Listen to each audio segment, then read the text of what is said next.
The $1,000,000 silence.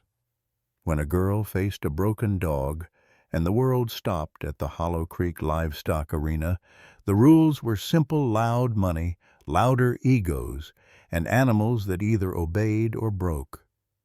But that morning, something different shifted in the dust. A cold voice crackled through the speaker system. $1,000,000 to anyone who can make that dog sit beside them. Just 5 minutes. All eyes turned to the rusted kennel at the edge of the arena. Inside it, a German shepherd, matted fur, haunted eyes, scars on top of scars, paced like a ghost tethered by rage. They called him untrainable, damaged goods, dangerous. No one moved, until a 12-year-old girl in a threadbare hoodie stepped through the crowd, holding nothing but an old harmonica carved with her mother's initials. She didn't raise her voice. She didn't bring treats. She just sat and played. And in 5 minutes, everything people thought they knew about violence, healing, and the hearts of dogs began to unravel. The Timber Hollow Livestock Arena wasn't built for spectacle. Its steel bleachers groaned under the weight of years and people, paint chipping, bolts rusting, the scent of hay and old sweat baked into every board. But that day, with the wind curling through the banners and gossip thick in the air, the place felt like a stage, not for cattle, not for trade, but for something meaner, heavier, a performance laced with danger. They came for a dog, not just any dog, a monster, some whispered, their voices laced with thrill or disgust depending on who they stood next to. A former police K-9, dishonorably discharged. Word was, he'd turned on his handler, broke the man's arm in 3 places. Some said the handler had deserved it. Others said the dog was feral. What they all agreed on was that no one, not a single soul, had been able to get near him since. The steel cage he now occupied was pushed to the edge of the arena like an exhibit no one dared approach, its corners lined with claw marks and smeared earth. And inside, Echo. He didn't bark, not like a normal dog. Echo growled low and slow, like something broken and breathing steam. His fur was matted in places, scarred in others, the tips of his ears jagged from what looked like old fights or punishment.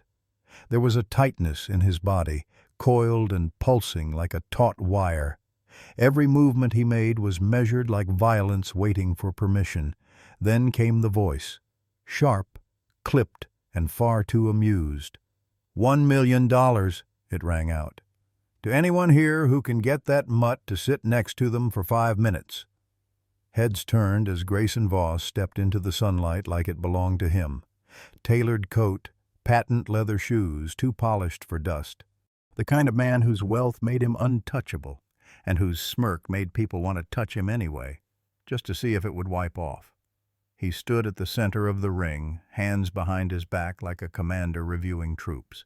His voice carried, not from a microphone, but from confidence that had never once been tested. 5 minutes, he repeated, glancing at the cage. No leash, no tricks, just sit beside him. Make him believe you're worth sitting next to. A few nervous chuckles fluttered through the crowd. The rest stared, most at the dog, some at Voss, all waiting for someone, anyone, to be stupid or brave enough. The handlers were already sweating. 2 broad men, seasoned ranch hands who had wrangled bulls and broncs, now looked like they'd rather wrestle lightning than open that cage. One of them muttered something and the other just nodded, both stepping back even before the latch was drawn. Echo lunged, not a step, a full feral lunge. Only the thick cable tethered to a reinforced post in the gravel kept him from clearing the arena. Dust spiraled into the air as his paws hit hard earth, teeth flashing, throat vibrating with a snarl that dug itself into people's spines. No one moved closer. Not the cowboys, Not the trainers scattered among the crowd.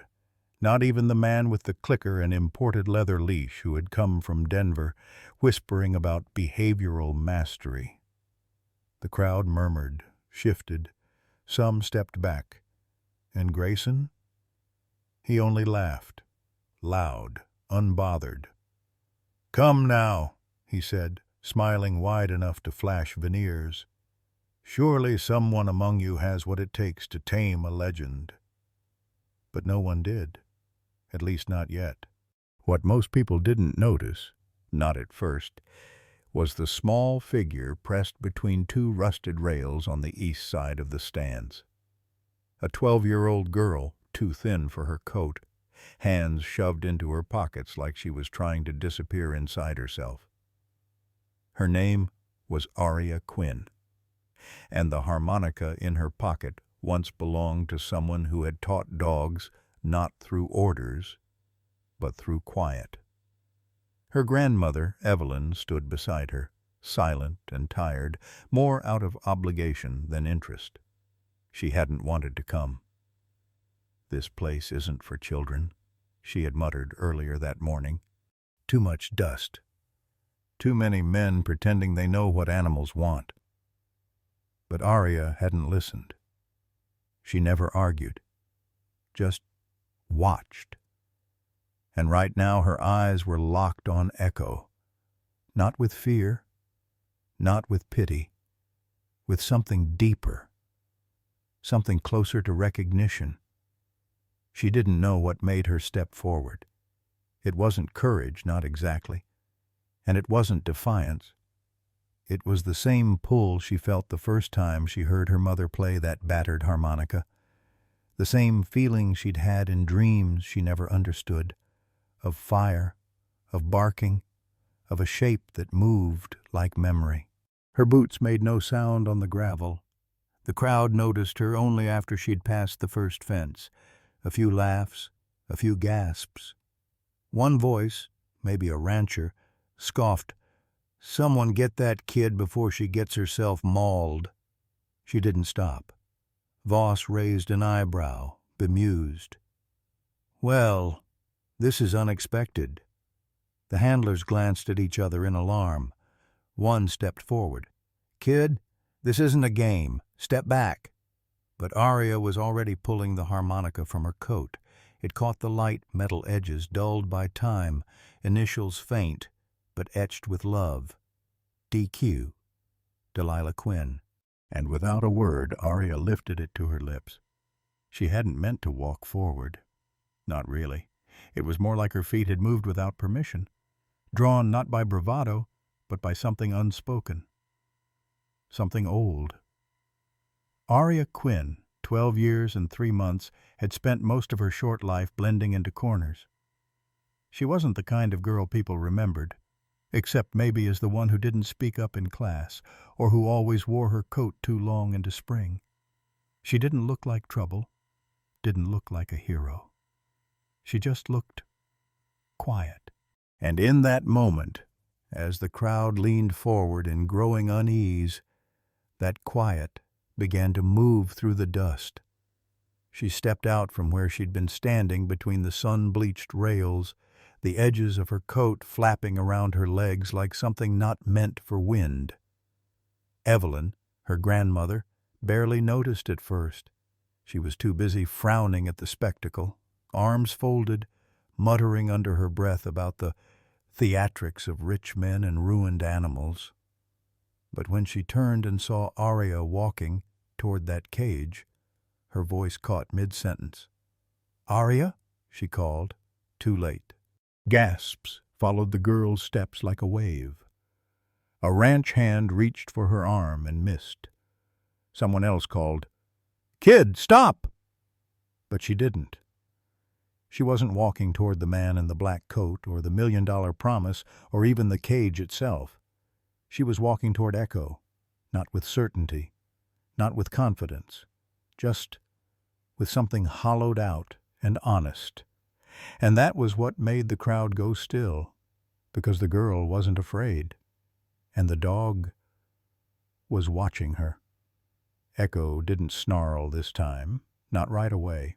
He just stood, body taut, legs braced, ears forward, tracking her every step like she was both prey and possibility.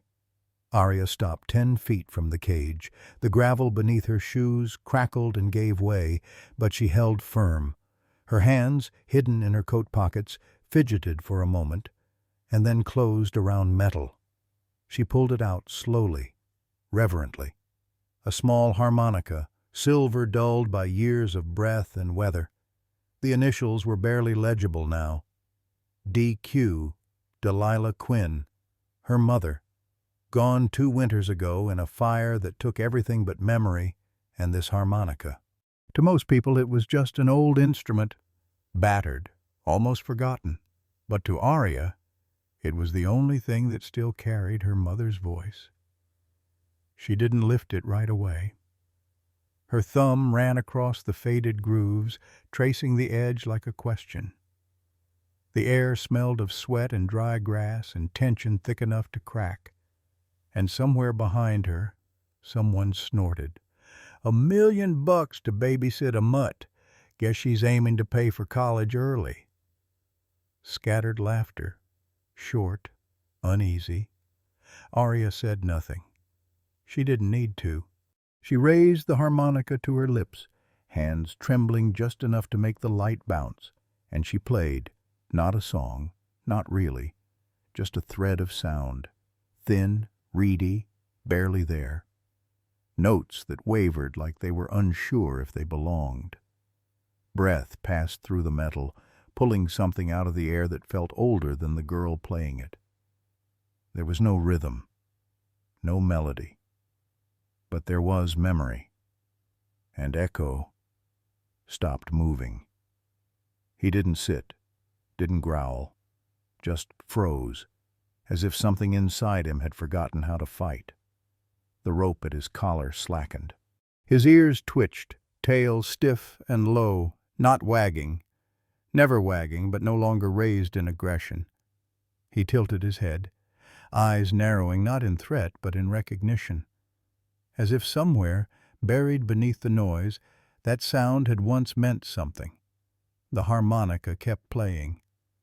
Arya's fingers tightened slightly, her breath shallow, chest rising and falling in the kind of rhythm only grief and hope could create. She wasn't trying to tame the dog, she was just remembering, and sharing that remembrance. And Echo listened. The auctioneer, who had for years found the right words to stir any crowd, stood mute. Grayson Voss, hands still clasped behind his back, had lost the curve of his smirk. Only his eyes moved now, flicking between the girl and the dog like he'd just been outbid on something he thought no one else could see value in. No one clapped, no one cheered. Even the breeze seemed to pause, holding its breath with the rest of the world. Then Echo did something that made the entire arena still. He took one step forward, then another. And then, slowly, deliberately, he sat, right beside Arya. No one moved to check a stopwatch. No one dared. Because this wasn't about money anymore, or pride, or spectacle. It was something quieter, more dangerous. It was trust. And as Arya let the last breath whisper through the harmonica and lowered it to her side, she didn't smile. She just looked up at Echo, her eyes wide but calm, and whispered words meant only for him. "You don't belong here." The sound didn't echo. It didn't need to. It simply hung in the air like dust stirred by something old, like the memory of music rather than music itself. A child's breath, a dead woman's instrument, a dog who should have known only violence. Arya Quinn's fingers trembled as she lowered the harmonica, not out of fear, not exactly, but something quieter, the way your hands shake after holding your breath for too long. Across from her, barely an arm's length away, Echo sat, Still, upright, watchful, not panting, not snarling. His chest rose and fell like something had been exorcised from it, as if the chaos that had gripped him since the day he was caged had loosened just enough to let the wind in. The arena, so full of voices a moment ago, had gone dead silent. No laughter now. No muttering, no bravado. Only the creak of banners overhead, the crackle of gravel shifting beneath the girl's worn shoes, and the faintest jingle of a loosened collar, not pulled, not commanded, just carried. For 5 full seconds, no one moved. And then Echo did something no one, not even the handlers, had ever seen him do since his discharge. He lowered his head, not bowed, not submissive, just present. He leaned ever so slightly toward Arya, enough that his shoulder almost brushed her shin. His tail didn't wag, but it also didn't stiffen. His ears didn't twitch with threat. His breathing remained slow, deliberate, like he was choosing to exist here in this moment, not in the one before. Someone in the crowd exhaled too loudly. A camera clicked. A phone slipped from trembling hands, and still neither of them moved. Grayson Voss took a single step forward, the sound of his shoes on packed dirt somehow too sharp, too human. His face was unreadable. The smirk wiped clean, replaced by something colder. Not anger, not awe, calculation. But Arya didn't look at him. She knelt, slow enough not to startle Echo, her knees finding purchase in the dusty ground. One hand stayed at her side, open and loose. The other still gripped the harmonica, pressed against her chest like a prayer. The seconds passed. 1, then 2, then 3. Still, Echo remained beside her. The handlers, hands white-knuckled around their restraints, glanced at each other in disbelief. The auctioneer, the same man who once shouted over cattle, stallions, and prize hogs without missing a beat, opened his mouth and said nothing. Because what was there to say? A beast that couldn't be handled, a girl no one had noticed, and a bond no one could name. Somewhere near the east bleachers, a woman quietly wept. Somewhere near the announcer's tower, a little boy whispered, "Mama, is that magic?" And Grayson, lord of the arena, prince of spectacle, stood with both hands behind his back, fingers clenched so tightly the seams of his gloves strained. He didn't speak. He couldn't, because this wasn't his story anymore. This wasn't about a reward or obedience or dominion. This was something he hadn't planned for, something he couldn't control, choice. And that, more than disobedience, was what unsettled him. He turned away then, quietly, not storming, not sulking, just leaving, as if the mere act of watching them sit together, unbought, untamed, was something he couldn't afford. 5 minutes passed, maybe more.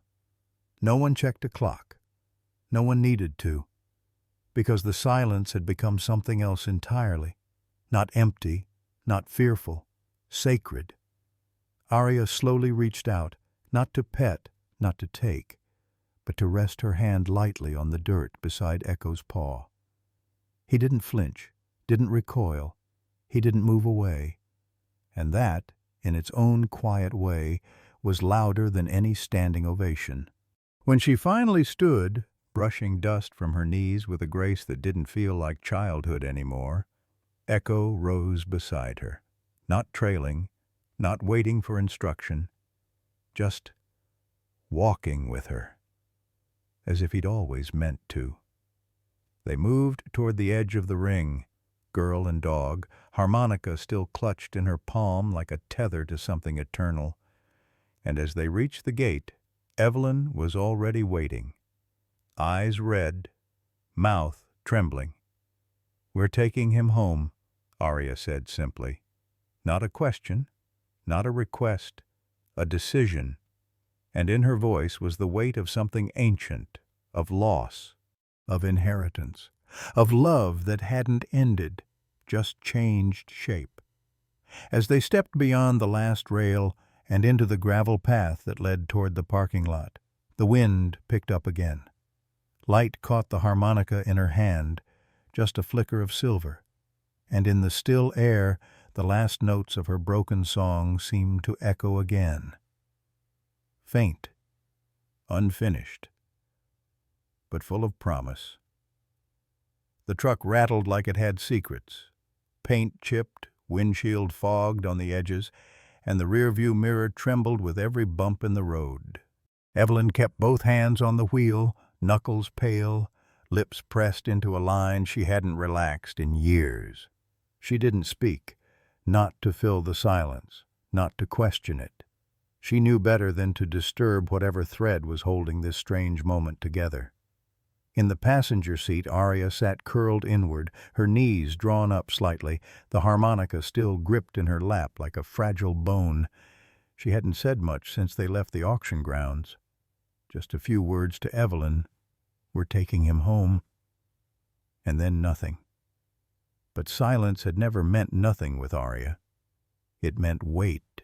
It meant processing. And in the bed of the truck, curled tight against the wheel well, Echo was barely breathing. Not asleep, not resting, just still. Every turn made his muscles flinch. Every squeak of rusted metal sent a tremor through his limbs. He didn't bark, didn't growl, but the way his body pressed hard against the metal siding, ears flat, tail tucked, said more than noise ever could. They didn't put him in a crate. Evelyn had offered, but Arya had quietly shaken her head. "No cages," she'd said. "Not any more." So they gave him space, or tried to. Echo didn't want space. He wanted a corner to disappear into, somewhere with no eyes, no hands, no leashes, somewhere the world wouldn't ask him to be anything but broken. The ride stretched out beneath the gray sky like a sentence without a period. Dust rose behind them in a tired ribbon, and Sage Valley faded into a blur of browning fields, rusted fences, and wild mustard creeping up between old fence posts. Arya turned once, just once, to check on him. Echo's eyes met hers, and for a breath, neither blinked. Then he looked away, head lowering to his paws, the weight of his own body seemingly too much. They reached the ranch by late afternoon. The sun was already leaning westward, painting everything in the long gold of almost evening. The cottonwood tree near the back of the property rustled with the same soft defiance it always had, its roots gripping the earth like a promise. Evelyn parked beside the barn and cut the engine. The quiet that followed felt cavernous. "You sure about this?" she asked finally, her voice low. Arya nodded. That was all. Evelyn didn't argue. She never had with Delilah either. Echo didn't leap from the truck. He didn't sniff curiously or bound into the grass. He stayed low, tense, limbs slow to uncoil as if expecting the ground itself to strike him. Arya stood back, arms at her sides, and waited. Eventually he slid out of the bed, not jumping, just sliding, and landed with a muted thud. His body moved low to the earth, every step hesitant. When the barn door creaked, he jerked violently, then immediately folded in on himself. Evelyn's boot had caught a loose board. "I'm sorry," she murmured, but the dog was already slinking toward the edge of the yard, slipping behind the tractor toward the cottonwood. He settled there, half in shadow, half in light, completely alone. That night, the house was quiet in a way that didn't feel peaceful. More like everyone was holding their breath. Evelyn made soup. Arya didn't eat much. The bowl sat half-finished on the table while the girl stood at the living room window, her forehead pressed to the cool glass, watching Echo's shape flicker beneath the tree like a ghost deciding whether or not to haunt the living. "He doesn't even look like a dog," Evelyn murmured behind her. "He looks like something left over from a bad dream." Arya didn't turn around. "He's not a dream," she said softly. "He remembers everything." Later, when the dishes were done and the wind had picked up just enough to make the old porch swing groan, Arya slipped into her mother's room. It hadn't changed.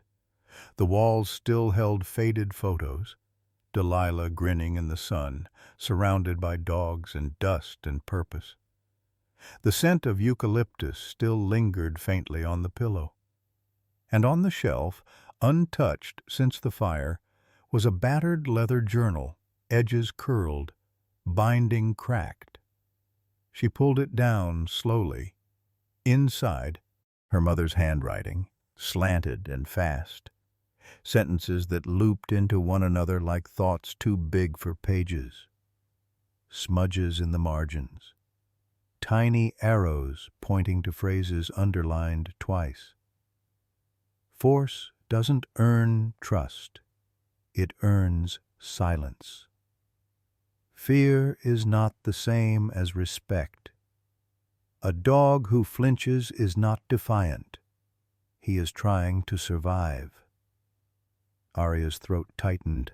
She turned the page. There, tucked between notes from a training seminar and sketches of leash designs, was a line written in red ink. To heal is to stop asking what's wrong and start listening to what hurts. Outside, a branch snapped. Echo shifted in the dark. But he didn't move away from the tree. He didn't run. Arya ran her fingers along the ink as if trying to memorize its weight. Then, carefully, she closed the journal, placed it beside her on the bed, and curled under the blanket. Not to sleep, but to stay close to her mother's voice. One more night. Beneath the cottonwood, Echo's head lifted once toward the window. And then he stayed. He didn't step over the threshold, not once, not even when the door was propped open with a block of wood and the smell of warm broth drifted through the screen. Not when Arya knelt at the edge of the porch with a dish in her hands, coaxing softly. Not when Evelyn left a blanket just outside the door, folded with care, tucked beside a bowl of fresh water. Echo stayed outside, always just outside, like the house was a line he'd been taught not to cross, or maybe one he had crossed once before and paid the price for. He curled beneath the cottonwood tree, low in the grass, his body turned slightly away from the world, but never entirely relaxed. Even in sleep, when it came, he twitched, flinched, ears half-pinned, breath shallow. He didn't dream the way dogs should dream. No paddling paws, no soft grumbles, no rolls onto his back, just stillness. Too still. On the second morning, Arya brought her notebook outside and sat 10 feet away, cross-legged in the dew-damp grass, pretending not to look at him while drawing a sketch of the tree. She didn't try to get closer, didn't call his name, because he didn't have one. Not yet. But that afternoon, as the light slanted across the western hills and a low wind moved through the pasture like breath through old bones, Arya finally spoke. She didn't say it loudly, just enough for the words to carry between them. The tree, the dirt, the grief. Echo! The dog didn't move. She tried again, a whisper this time. Because you move like a memory? Still he didn't react, but he didn't walk away either. Later that day, Evelyn watched from the kitchen window, her hands wrapped around a chipped mug and her lips drawn tight around a thought she hadn't yet shaped into words. Arya was back outside, sitting near the cottonwood again, her back pressed against its wide trunk, legs stretched forward in the grass. Echo lay further off, maybe 20 feet now, but angled toward her, eyes half-lidded but tracking. "She looks like her mother," Evelyn murmured, as if the kitchen itself might argue. And she did. Not just in the cheekbones or the dark curls that always found a way to slip loose from her braid, but in the posture, in the stillness, in the way she didn't try to force something to come closer, only made herself soft enough that something scared might stop running. Delilah had been that way, always had. Evelyn had never understood it, not really. Her daughter had been born with a kind of gravity, not the kind that demanded attention, but the kind that allowed others to fall toward her without crashing. She remembered the first time she saw Delilah with a dog that had been beaten so badly it wouldn't let anyone within 10 feet. She didn't speak, didn't offer treats. She just sat near the kennel, book in hand, back turned ever so slightly. 3 days later, the dog was in her lap. Now Arya was doing the same thing, uncoached, untrained, as if grief had left behind more than loss, as if it had transferred knowledge like a blood memory. Evelyn's hand tightened around the mug. "God help her," she said softly. "She's becoming her." That night, as the stars bled into the black sky and the wind carried the sound of crickets through the floorboards, Arya stepped out onto the porch in her socks. Echo was already there, not pacing, not snarling, just lying beneath the tree again, his shape barely visible in the moonlight, more silhouette than substance, a ghost at the edge of the world. She didn't call him, didn't ask anything of him. Instead, she sat on the steps and opened her notebook, not to draw this time, but to write. Echo. Day 3. Won't come near the porch. Eats only when no one is watching. Tail still doesn't move. But eyes are different. They look less sharp today, like something has dulled the blade a little. She paused, then added, almost as an afterthought, "He looked at me for a long time this morning. Not like I scared him, like I reminded him of someone." She closed the notebook gently, then pulled the harmonica from her coat pocket and turned it over in her hands. She didn't play it, not yet. Somewhere inside her, she knew the music had a place, a moment. And it wasn't this one. She just needed him to see it, know it was there, know that she could reach for it if needed, but wouldn't unless invited. That was the difference. That was what her mother had taught her. Trust didn't come from the reaching. It came from the waiting. And Arya Quinn was willing to wait. By midnight, the house was dark, but Echo hadn't left the yard. He remained under the cottonwood, watching the empty fields beyond the fence. The stars reflected faintly in his tired eyes. The wind ruffled his fur once. A moth passed through the air. His ears twitched.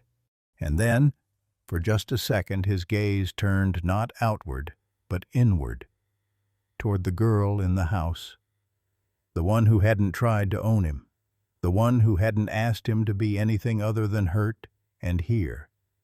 He didn't know what to call her, but he didn't feel the need to run from her anymore. By the 4th morning, the ritual had begun to take shape. No words, no leash, no command, just presence. Arya would rise with the light, long before breakfast, before the chickens had even stirred, and slip on her coat, notebook in one hand, and her mother's journal in the other. She didn't speak to anyone, didn't need to. The world in those early hours belonged to things not yet named. Outside, dew clung to the blades of grass like breath held overnight. The cottonwood tree stood like a sentinel, and beneath it, Echo was already awake. He never greeted the dawn, never yawned, never stretched, just watched it, as if expecting the horizon to take something from him each day. Arya didn't walk directly to him. That was the rule. Not her rule, his. She'd learned by watching. so she stopped a few feet short of where his eyes always settled. Not too close, not too far. Just enough to be near, without being near. Enough to be noticed, but not assumed. She sat in the grass, cross-legged, brushing dew from her calves, and opened the leather journal in her lap. The cover creaked faintly. The ink inside had faded in places, but the loops and lines of Delilah Quinn's handwriting still felt alive. Each letter a fingerprint of the woman Aria had once held by the hand, and now held only through words. She read aloud, softly, slowly, her voice barely lifted above the wind. Trust before touch. That's the foundation. Before you offer your hand, offer your stillness. Before you ask for loyalty, offer peace. Animals don't speak English, they speak safety.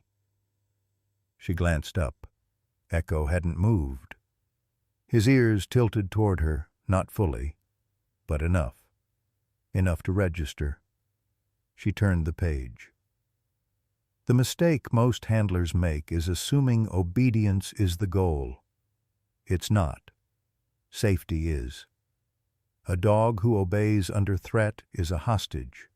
A dog who stays without being told, that's something else. She looked up again. Echo blinked, slow, unhurried. And then, in a gesture so small it might have gone unnoticed, he lowered his head onto his paws. Not submission, but a kind of tired acknowledgement. The corner of Aria's mouth lifted, not a smile, a flicker of something smaller, warmer, a quiet knowing. She turned the page again. The routine deepened over the next few days.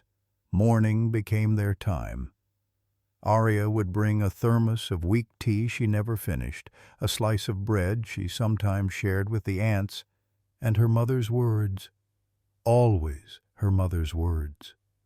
Sometimes she read, sometimes she sketched, sometimes she just sat and watched the way the wind moved through Echo's fur when he stopped bracing against it. He never came closer. Not once. But he didn't retreat either. And that, in the slow language of healing, meant everything. Evelyn watched it unfold from the porch. She didn't interfere, didn't call Aria in for chores, didn't scold her for muddy hems or skipped breakfasts. She recognized what was happening. This wasn't training. This was unbreaking. The girl wasn't fixing the dog. She was offering him something that didn't require him to be fixed. That evening, Aria stayed out later than usual. The sun had long since dipped behind the ridge, and the first stars had blinked into the sky like cautious onlookers. The warmth of the day was gone, replaced by a cool that clung to the cuffs of her jeans and kissed the tip of her nose. She didn't move. The journal was closed now, resting beside her in the grass. Her arms were wrapped around her knees, chin resting on her sleeve.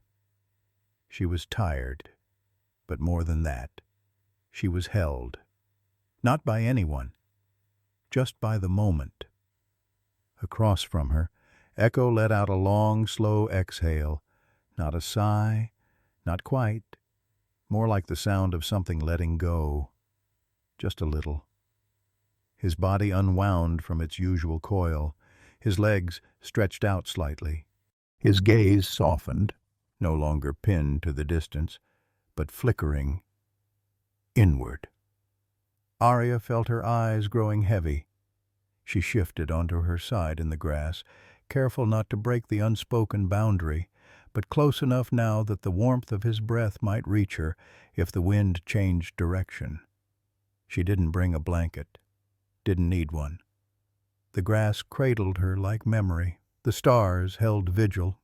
Echo didn't move for a while, but eventually, slowly, soundlessly, he laid his head down again, facing her. And in that gentle darkness, under a tree that had seen too much and spoken too little, The girl and the dog slept, not beside each other, not touching, but close enough for something invisible to rest between them, something like trust, something like grace, something beginning. The truck rolled up the gravel path slow and steady, the kind of deliberate entrance that didn't ask to be noticed, but always was. It was an old Chevy, paint faded to something between rust and dust, and the woman who stepped out moved like she'd spent more time in barns than offices. Her boots hit the earth with a quiet thud, and she paused for a long moment at the gate, one hand resting on the latch, the other holding a thermos that still let off a thin ribbon of steam. Dr. Clara Monroe didn't knock. She never had. She hadn't brought a clipboard, no tablet, no leather case full of syringes or shiny tools, just a worn satchel slung over one shoulder and a mind full of knowing. "Still smells like eucalyptus," she murmured as she stepped onto the porch. "Your mama always said it calmed the anxious ones." Evelyn met her at the door with a tired smile and 2 chipped mugs. "It still does," she said, handing over the tea. "Though we're out of the oil. Been using what's left on Arya's pillow." Clara took the mug with both hands and sat on the steps without needing an invitation. The silence settled between them like an old friend. Out in the pasture, half-shadowed beneath the cottonwood, Echo lay in the same position he'd taken every morning since the auction, still, watchful, unreachable. Arya wasn't far, maybe 10 feet away, cross-legged in the grass, quietly reading from Delilah's journal. She didn't look up when Clara arrived. She didn't need to. She knew who it was from the moment the truck turned off the main road. Clara sipped her tea, squinting out toward the dog. "So," she said after a long pause, "that's the one." Evelyn followed her gaze. "That's him." Another pause. "Doesn't look like much." "Doesn't feel like much either, until he looks at you." Clara nodded slowly. "The dangerous ones rarely snarl first. They just wait to be misunderstood." For a while no one spoke. The sun crawled higher over the ridge. The wind carried the smell of horses and old hay. The screen door creaked once and then settled back. Echo shifted. Barely. A twitch of muscle, a flick of an ear. But he didn't stand. Didn't growl. Clara took another sip of tea and set the mug down beside her boots. "I'm not going over to him," she said, not as a warning, but as a decision. "Not today." Evelyn raised an eyebrow. "You're not going to check his eyes? His gait? His scarring?" "I'm not here for the dog," Clara said simply. "I'm here for the ghosts." She nodded toward the tree. "Both of them." 10 minutes passed. Clara didn't move. Just sat with her hands resting on her knees, her gaze drifting between the pasture and the child who read quietly into it. Finally she spoke again, not loud, not directed, just spoken into the air, the way you might offer something to the wind and see if it takes it. "You know, animals remember things," she said, "even after the bleeding stops, especially after." Arya's voice paused in the middle of a sentence, just for a second. Then she turned the page and kept reading. Clara didn't smile, didn't nod, but her eyes softened. "I've treated horses that couldn't walk through barn doors after fire," she continued. "Dogs that flinched every time a man raised his hand, even just to scratch his head. I had a cat once that would scream when it smelled alcohol. Not just run, scream. Took us a year to realize the man who used to own her drank rubbing alcohol when he couldn't afford liquor." She leaned back slightly, letting her spine press against the porch rail. "They don't forget," she said. Not the pain, not the place, not the hands. She let the words hang. And the good ones, the really good ones, they don't forget the kindness either. Not even once. Arya closed the journal gently and looked up. Clara didn't turn, but Echo did. Just his head, just a glance, the kind that said, I'm listening, I'm here, but I'm not ready yet. Clara met the dog's gaze from a distance. Didn't blink. She didn't smile. She didn't speak. She just nodded once. A quiet acknowledgement that said, I see you, and I won't ask anything you're not ready to give. Echo held her eyes, then lowered his head slowly back to the earth. Not in defeat, in permission. Evelyn watched the exchange with a breath caught halfway between heartache and awe. You didn't even touch him, she said, almost under her breath. Clara's response came without pause. I don't need to. She stood, her knees popping like firewood. I'll come back next week, she said, picking up her thermos. Maybe the week after, when he's ready. Evelyn followed her to the truck. And what if he's never ready? Clara opened the door, paused, and looked out across the pasture. He already is, she said. Just not for us. She gestured toward Arya, now sitting quietly with her journal back in her lap, her head resting lightly against the bark of the cottonwood tree.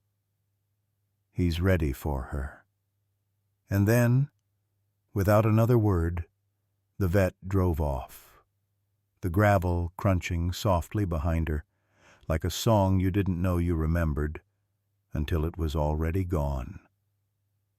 She never called his name, never clapped, never whistled, never crouched with outstretched hands like most well-meaning strangers do. Instead, Dr. Clara Monroe returned each week the same way she'd left, quiet, steady, predictable. Her truck always arrived just after noon on Thursdays, its tired engine humming low like a song remembered from childhood, and she always parked a little farther than necessary, never pulling up to the porch, never cutting across Echo's invisible perimeter. She'd step out slowly, hat tugged low, thermos in one hand, an old vet manual in the other. Some pages were dog-eared, others fluttered loose in the breeze like leaves that had forgotten their branch. She didn't approach him. She settled near him, 10, sometimes 15 feet away, close enough to be seen, far enough not to matter. And she'd read. Not always aloud, but on some days, when the air was soft and the world had paused just enough, she'd open her throat and let the words roll out like smoke. The sympathetic nervous system governs fight or flight, but rarely both. A dog stuck in freeze is neither predator nor prey. He's memory-made muscle. Echo never turned to her, but he always listened. Arya knew. She saw it in the subtle flick of his ears, the way his chest rose slower when Clara's voice met the wind. It wasn't comfort, not yet. But it wasn't fear either. That was enough, for now. Clara brought no leash, no stethoscope, no demand, only ritual, a folded cloth, a line of liver treats dropped one by one in the grass, not in a trail, but a spiral, not coaxing, just offering. Sometimes Echo ignored them. Sometimes he sniffed, but didn't eat. But once, on the third Thursday, he accepted the outermost piece, then padded away, leaving the rest untouched. Clara didn't comment. The next week she read from the section on PTSD and working dogs. Behavioral markers may include hypervigilance, avoidance of confined spaces, or aggression triggered by routine stimulus. But sometimes it's not about the trigger. It's about the absence of a safe response. She didn't look up, didn't check for reaction. But Echo had inched 3 feet closer. not toward her voice, toward the silence between her sentences. On the 5th visit, Clara didn't read. She just hummed. A quiet, tuneless sound that lived somewhere between lullaby and memory. The kind of sound you make when there's nothing left to say, only things to feel. The book lay closed in her lap. Her hands rested gently beside her, palms up, not inviting, just visible. Echo lay nearby, breathing even, tail resting on the soft slope of a worn patch of earth he'd claimed as his own. His eyes stayed half-lidded, tracking nothing, tracking everything. The wind shifted, the cottonwood whispered, and Echo stood. Clara didn't move. He circled her once, wide, slow. Then again, closer. His nose dipped toward her knee, then veered off. He sniffed the air near her shoulder, then paused. Then finally, impossibly, he sat. Not beside her, but within reach. Clara's fingers didn't twitch. Her breath didn't change. Only her voice moved, low, measured. "Thank you," she said. It was the 7th visit when it happened. The sun had burned through morning mist, casting golden light across the pasture in long, honeyed lines. Aria was helping Evelyn repair the chicken coop, her sleeves rolled up, hammer in hand. She glanced toward the tree line just in time to see Clara kneel, slow and deliberate, and Echo not bolt. Instead, he remained where he was, still, loose, watching. Clara reached into her satchel and pulled out a small container of salve. She opened the lid and let the scent, faintly herbal, slightly sweet, drift toward him. No reaction. So she closed it again and leaned forward, one hand settling on the grass between them. Her fingers didn't reach out. They waited. And Echo stepped forward. Just one paw, then another. Then, with a caution carved from old pain, he turned his body sideways, as if showing her something. A patch of fur near his ribs was thinner. The skin beneath puckered in a jagged arc, barely visible unless you knew where to look. Clara looked, and didn't speak. Her hand moved slowly, no faster than grass swaying in the wind, and hovered just inches from the scar. She paused, then touched, just once, palm open, barely a brush. Echo flinched, a tremor, more than a startle, and then stilled. Clara's breath caught. She withdrew her hand gently, folding it into her lap. And only then, only once contact had ended, did she speak. Her voice was soft, flat, but full. "This wasn't an accident," she said. "It was training." A long silence followed. Aria stood frozen at the fence, one hand gripping a post, breath held like a secret. Clara sat quietly beside Echo for another 10 minutes. Neither of them moved. Then she rose, slowly, brushing dust from her jeans. Before she walked away, she whispered one final thing, not to the dog, but to the wind. "And they wonder why he doesn't come when called." The attic wasn't much. Just a narrow crawl space above the barn office where the light came in slanted and thin, filtered through warped boards and dust that hung like old secrets. It smelled of hay and cedar and time. Time, mostly. The kind that gathers in corners no one looks at anymore. Aria ducked through the low door, careful not to catch her shoulder on the frame. She moved with that same quiet she always did, not the silence of fear, but the silence of someone who's learned that noise doesn't make you heard. The case sat on a shelf at the back. small, black, worn at the corners. It had belonged to her mother. She'd seen it before, of course, touched it, even played the harmonica inside, the one her mother had taught her on, the one she'd brought to the auction that day, clutched like a lifeline. But she'd never opened the second compartment. She didn't know why. Or maybe she did. Some part of her had known there were things Delilah hadn't shared. Not because they weren't meant to be passed down, but because some truths are shaped for discovery, not instruction. She sat cross-legged on the floor, letting her knees press into the cool planks. Her fingers traced the latches, one, then the other. They gave with a soft, metallic click. Inside, beneath the padded cloth where the familiar harmonica used to sit, was a second one, older, heavier, its metal dulled by time and oil from years of fingers that had never needed polish to make sound. The initials were still visible, though worn to a whisper. D.Q., not Delilah's style. This one hadn't been for performing. It had been for remembering. Arya lifted it gently, like it might crumble in her hands. She didn't play it. Not yet. She only held it. Let its weight settle into her palms. It felt different than the one she kept in her coat. Not better, not worse. Just deeper. Like it carried stories that hadn't been told in words. She closed the case, placed the harmonica beside her on the floor, and reached into her satchel for the journal. Her mother's journal, the one she'd begun reading again after Echo came into their lives like smoke through a locked door.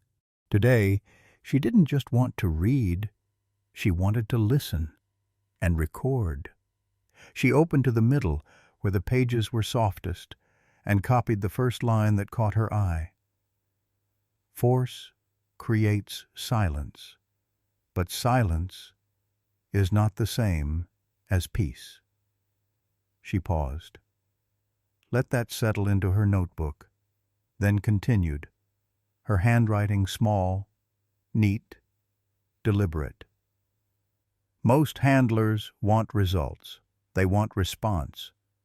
But obedience isn't trust. It's just quiet compliance. And when compliance is born from fear, it carries teeth inside. Outside, the wind moved through the slats of the roof. The barn creaked. Horses stirred in the paddocks. Arya turned the page. There is a space between stillness and surrender. That's where healing happens. She copied that too, and then in the margin added her own thought in pencil. Echo lives in that space. Maybe I do too. She kept going. Page after page, line after line, some her mother's, some her own. A call and response between lives lived in parallel, one cut short, the other still learning what to carry and what to set down. When her wrist began to ache, she closed the journal and looked at the harmonica again, not the one she'd brought to the fair. The one Delilah must have carried in her pocket through every seminar, every failed foster, every late night sitting beside some trembling skin-and-bone creature who didn't yet know it was safe. She raised it slowly to her lips. Didn't blow, just held it there, breathing through her nose, letting the feel of it settle into her. Outside, a low bark echoed, short, clipped like punctuation. She knew the sound now. Echo had woken, and he was looking for her. She tucked the harmonica into her coat pocket and descended the ladder one step at a time, her notebook pressed to her chest. The grass was damp from earlier mist, but she didn't mind. She crossed the paddock barefoot, her boots left by the back door, and found Echo by the tree, exactly where he always was. Except this time, he stood when he saw her. Not fully upright, not bounding, but waiting. She sat in the same patch of earth she always did, placed the notebook on her knees, and read aloud one of the lines she'd just copied. "The quiet we give is more important than the noise we withhold." Echo didn't move closer, but he didn't turn away. And for Arya, that was enough. The Sage Valley autumn fair had always been loud. Children ran between hay bales and booths slinging kettle corn. Teenagers crowded around the mechanical bull, all posturing and bravado. Blue ribbons hung from pumpkins the size of bathtubs, and on the far side of the field, beneath the striped red and white canopy of the main arena, a crowd pressed close, the bleachers humming with late afternoon heat and anticipation.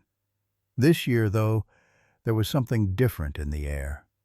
A murmur, not quite excitement, not skepticism either. Something quieter, slower, like the hush before a church bell sounds. At the entrance to the arena, Arya Quinn stood. No handlers flanked her. No clipboard-wielding announcer held her bio. She wore a faded denim jacket too big for her frame, boots dusted with memory, and both hands in her pockets. She had brought no leash, no clicker, no bag of treats. Only the dog at her side. And Echo followed. No tether bound them, yet the rhythm of their steps moved like they shared a center of gravity.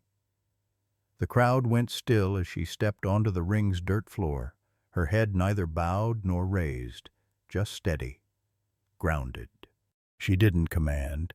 She didn't even glance at Echo, but he moved with her, fluid, measured, a shadow without fear, a presence without force. From the stands, whispers rippled. "That's the dog from the auction. How is he off leash? Is this part of the show?" Evelyn stood near the judge's platform, arms crossed. Her mouth was a firm line, but her eyes shimmered. The kind of shimmer that comes from witnessing something you can't explain, but always hoped was possible. At the edge of the ring, the announcer hesitated. His voice, usually so full of bravado and bounce, crackled uncertainly through the loudspeaker. "Next, in the exhibition showcase unaffiliated entry, Miss Arya Quinn and her dog." He paused, then said it again, almost reverently. "Her dog." Arya kept walking. Not fast, not performative. Just one step at a time, across the packed earth, the sun painting warm streaks through her hair. Echo stayed beside her, never too close, never lagging. When she slowed, he slowed. When she stopped, he did too. No cues, no words, just presence. The kind that didn't ask for obedience. The kind that invited belonging. A hush spread across the arena. Kids quieted. Adults leaned forward. No one knew what they were waiting for. And maybe that was the point. Arya took a breath. She stepped toward the center of the ring, the dust lifting slightly around her boots. Echo remained poised, not in a rigid sit, not in a show-ready heel, just alert, calm, whole. She didn't signal him, but she crouched, slowly, softly, and as she did, Echo mirrored her. Forelegs forward, chin lowered, body uncoiled. It wasn't a trick. It wasn't submission. It was a bow. And somewhere in the stands, someone gasped. Another voice, softer, awed, murmured, "He's dancing with her." They stayed that way for a long moment, girl and dog folded into the earth together. Then Arya stood. Echo did too. Still, she didn't speak. She didn't need to, because this was the language they shared. Silence without fear, motion without pressure, trust without leash. She walked a slow arc. Echo followed, his movements fluid as breath. When they reached the far side of the ring, she stopped again. She reached into her pocket, Not for treats, not for tricks, but for something older, the harmonica, the one that once belonged to Delilah. She didn't lift it yet, just held it in her hand, letting the sunlight glint off its dulled edges. Echo's ears pricked forward, but his body remained still. And though the music hadn't started yet, the arena listened. In the quiet, something deeper settled. Not performance, not obedience, but a demonstration of a kind that couldn't be rehearsed. Two beings, battered by the world, refusing to hurt each other back. Arya turned slowly, facing the audience now, her shoulders small but squared. She raised the harmonica to her lips and breathed. The final note from Arya's harmonica hadn't yet faded when the loudspeaker snapped to life, a crackle of static cutting through the silence like a blade through silk. Well, wasn't that touching? The voice oozed mockery. Arya froze mid-step. Echo's ears tilted backward slightly, not from fear, but alertness, recognition, the way a dog knows a voice before a face. The crowd turned. From the far side of the arena, beneath the arch of the sponsor banners, strode Grayson Voss, black coat spotless, silver tie gleaming like a noose made of wealth. The microphone in his hand caught the light and his own reflection. His smile was fixed, sharp, performed. "Let's hear it for little Miss Quinn," he said, his voice drenched in forced amusement, proving once again that sentimentality is alive and well in Sage Valley. He stopped in the center of the arena just a few feet from where Arya stood with Echo. "But we all know the world doesn't run on lullabies," he added. "It runs on discipline, structure, results." He raised one hand, snapped his fingers. Two handlers emerged from the sidelines, both gripping thick nylon leads attached to something massive and barely controlled. The second dog. The crowd recoiled before they fully saw him. A German shepherd, broader and darker than Echo, mottled with scars and patches of missing fur. His eyes were bloodshot, his lips pulled back over his teeth, pink foam bubbling at the edges of his jaw.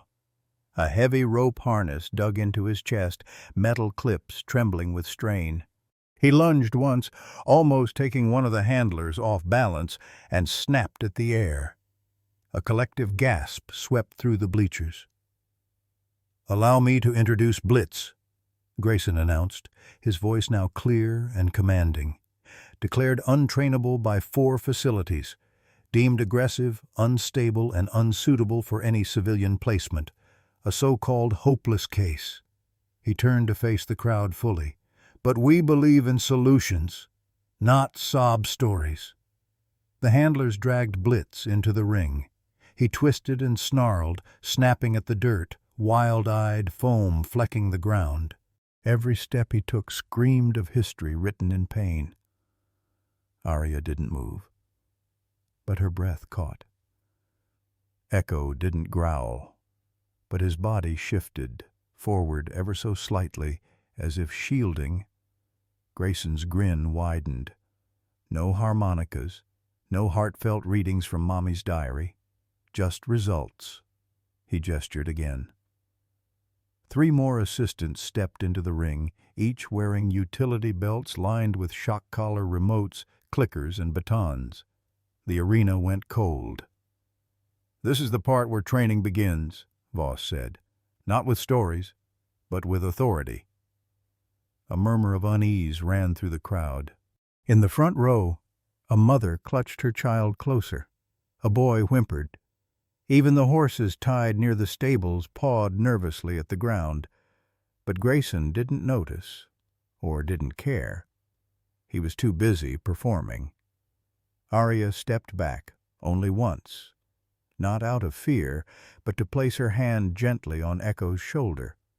The dog didn't move. He watched. Not the handlers, the other dog. Beneath the madness and the struggle and the panic, something flickered in Echo's gaze, not pity, not even kinship, but recognition, a silent echo of what he once was, a body turned against itself, a mind taught to obey through fear, a creature manufactured, not raised. The handlers surrounded Blitz now. One reached for the control switch clipped to his belt.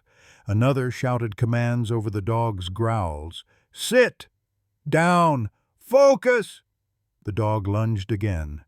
A sharp buzz cracked through the air, the jolt from the shock collar hitting hard. Blitz yelped, twisted, bit at his own shoulder, then snarled louder. Another shock, another shout. The crowd began to shift, not with interest, but discomfort. And still, Voss smiled. "Let them see," he whispered into the mic, "what real control looks like." That was when Echo moved. Not fast, not loud, not triggered. He simply rose and walked. Calm, fluid, uninvited. The audience fell into silence again, this time not reverent, tense. He stepped into the ring, crossing its width like a ghost through smoke. Grayson blinked, caught off guard. "Control your dog." But Arya hadn't moved. She hadn't called him. She hadn't given any signal at all. Echo kept walking, toward Blitz, toward the chaos. One of the handlers stepped forward, arm raised. "Don't," Arya said, the first time she raised her voice all day. The man froze. Echo stopped a few feet from the snarling dog. He didn't bark, didn't bare teeth, didn't posture. He lay down, deliberately, slowly, his paws stretched forward, his chin lowered, his tail still, offered stillness in the face of noise. Blitz paused mid-snarl, a flicker, just a flicker, confusion, conflict. Another bark erupted from his throat. But this time it was sharp, uncertain.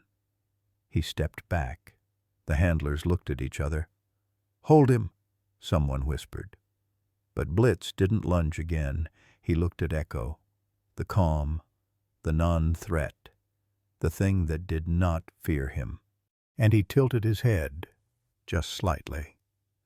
Arya, from across the ring, lifted the harmonica. She didn't play it yet. Not yet. Because something bigger was unfolding, and even sound would have been too loud. There were no commands, no clicks, no whistles, no cues. Only stillness. Echo remained on the ground, his body lowered, spine relaxed, but purposeful. The kind of posture that said, "I see you. I'm not here to take anything. I'm just here." He didn't blink, didn't fidget. He didn't try to dominate or submit. He simply waited, not for a response, but for a choice. Across from him, Blitz stood like a wound wrapped in muscle. Saliva foamed at the corners of his mouth, his chest heaving. The rope harness cut into his shoulders like a memory he couldn't shed. And yet, he didn't lunge. His legs twitched, uncertain. His breath rattled. But for the first time since entering the arena, he did not fight the silence. The handlers whispered frantically behind him, fingers tense around the shock remotes, unsure if they were meant to intervene or observe. "Do something," one murmured. But Echo already had. He hadn't forced calm into the ring. He had made space for it. The crowd watched in frozen disbelief as Blitz shifted his weight. Not back in retreat, not forward in attack, but sideways. Then slowly, painfully slowly, the broken shepherd began to lower himself to the ground. First the front legs, then a pause, then the hindquarters, uneven, reluctant. He didn't lay beside Echo, not at first. He lay near him, just enough. Enough to stop trembling, enough to begin unlearning. Up in the bleachers a child whispered, "He's copying him." Someone shushed him. But the boy wasn't wrong. This wasn't training. It was a mirror, and in it, two ghosts had found each other. Arya stood at the edge of the ring. Her hands shook slightly, not with fear, but with the enormity of the moment pressing against her ribs like too much wind in too small a body. She reached into her pocket and pulled out the harmonica, her mother's, the one worn smooth by grief and breath and memory. She didn't ask for silence. She didn't need to. The world had already gone quiet. She raised the instrument to her lips and played. It wasn't a song anyone recognized. It had no name, no beginning or end. Just soft notes that drifted like leaves, suspended between sound and emotion. They didn't demand attention. They offered understanding. And in that melody, something shifted. Blitz's head lifted slightly. His ears twitched. He looked at Arya, not with threat, but with a kind of longing, a hunger that had nothing to do with food and everything to do with not being afraid anymore. Then he did something no one expected. He laid his head down and closed his eyes, beside Echo, not touching, but not apart. Two broken creatures, side by side, not under command, but under choice. It took the crowd a moment to react. Then someone clapped, softly, then another, then a third, until the entire arena was on its feet, a rising tide of awe and release, and something unspoken breaking open all at once. Applause erupted like a storm. Phones were lifted, tears wiped quickly. Reporters scrambled to adjust lenses. Someone gasped, "Get this on live stream." A woman near the railing pressed her hand over her heart, mouthing something silent to the ring. But Arya didn't react. She didn't bow, didn't wave. She just stood there, the harmonica lowering slowly from her lips, her eyes locked on the two shepherds in the dirt, the stillness they had created, the impossible truce they had found. She knew better than anyone what it had cost them to lie there, and what it meant to stay. Near the announcer's box, Grayson Voss stood stone still. The smile had long since faded from his face. His knuckles gripped the microphone like it might shatter if he let go. His handlers looked at him, not for orders but for direction. He had none. Because this wasn't his moment anymore. This wasn't about dominance. It was about presence. And presence wasn't something you could force. It had to be earned. Quietly, gently, day by day. Something Grayson Voss had never understood. And now he was being eclipsed by it. He turned, silent and pale, and walked out of the ring. The crowd barely noticed.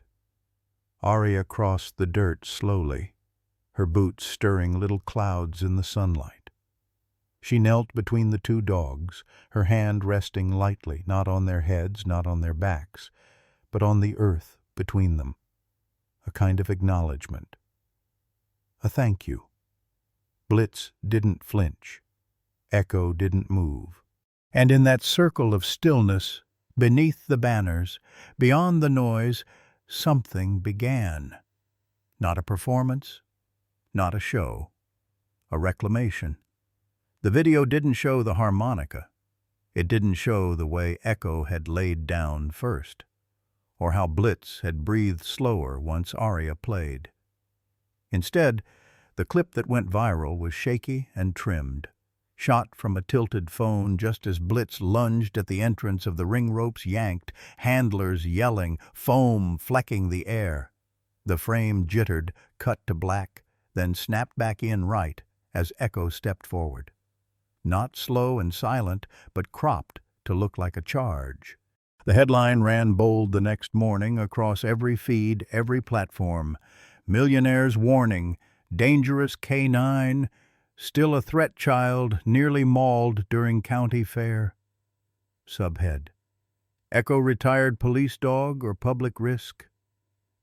Grayson Voss didn't need the truth. He had something better. Fear. And fear clicked better than facts. By noon, the ranch's voicemail was full. By evening, the town paper ran a column with the phrase, irresponsible guardianship. Even the local radio called it reckless, pairing an interview with one of Voss's representatives who shook their head solemnly. We support rehabilitation, but some animals simply can't be trusted, especially around children. This is tragic waiting to happen. At school, Aria Quinn walked hallways like a ghost. Some students whispered behind cupped hands. Others just stared too long before looking away.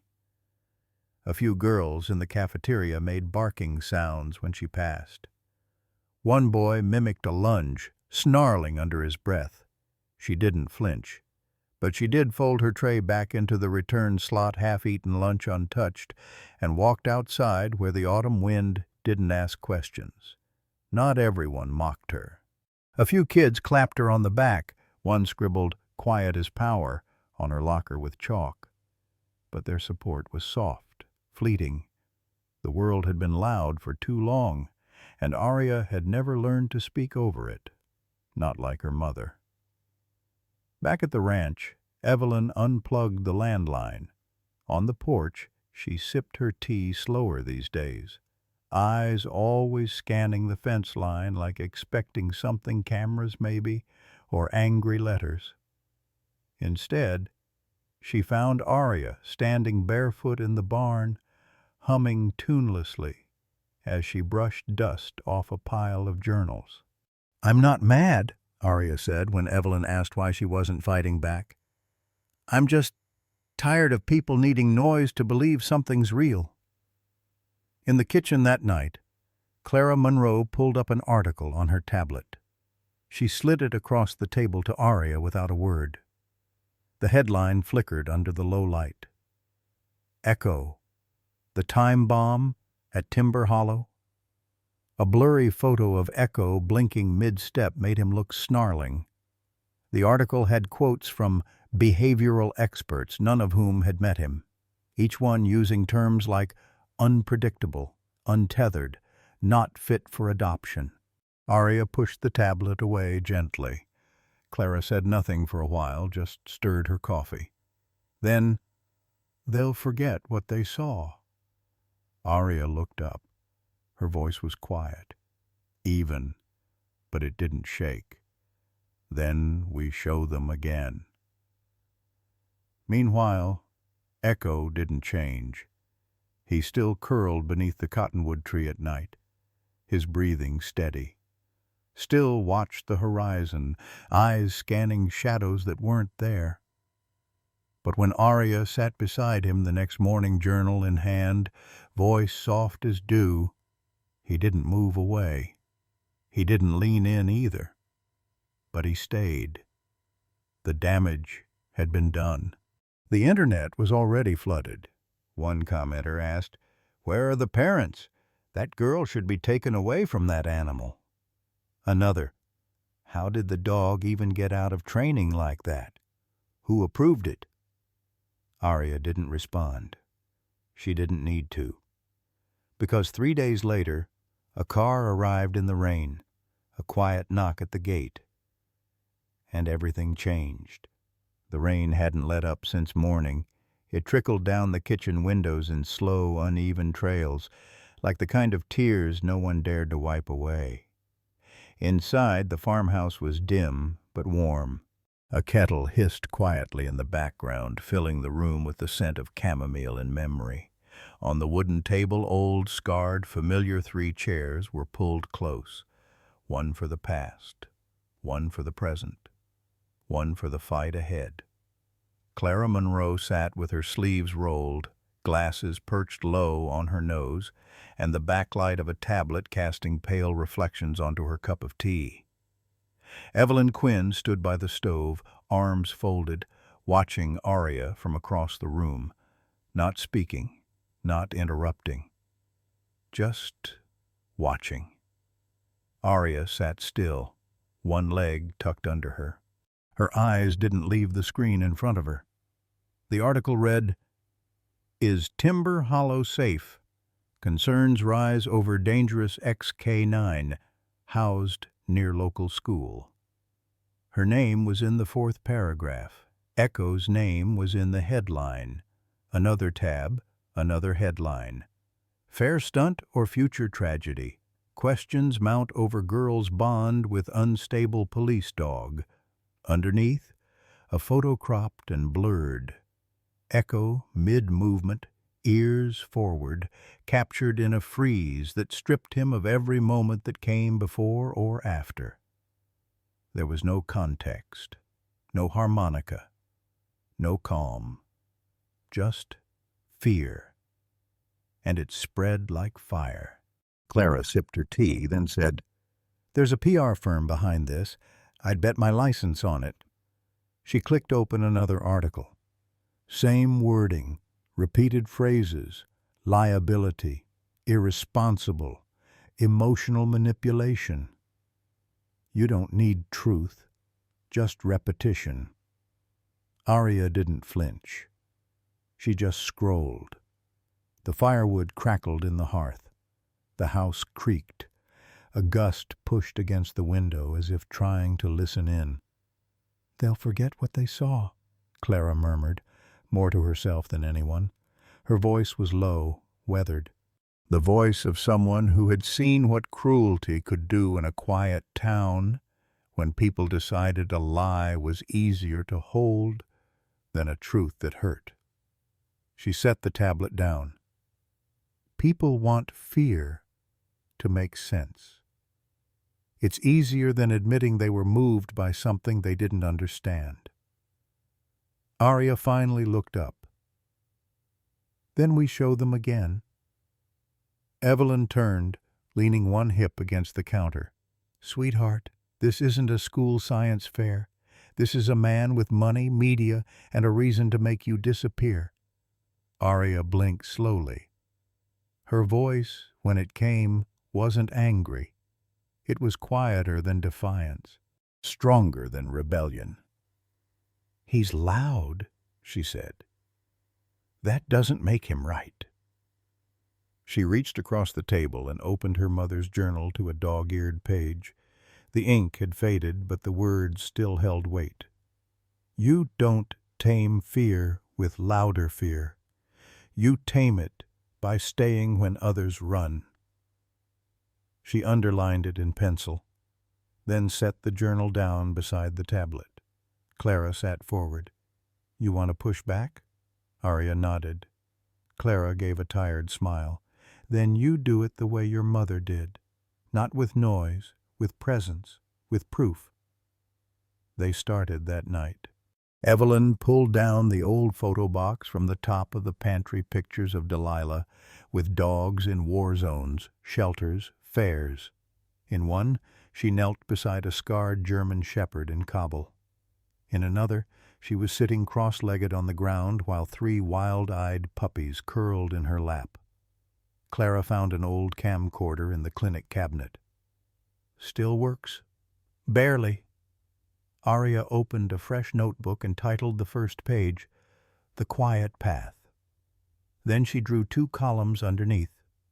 What they saw, what they missed.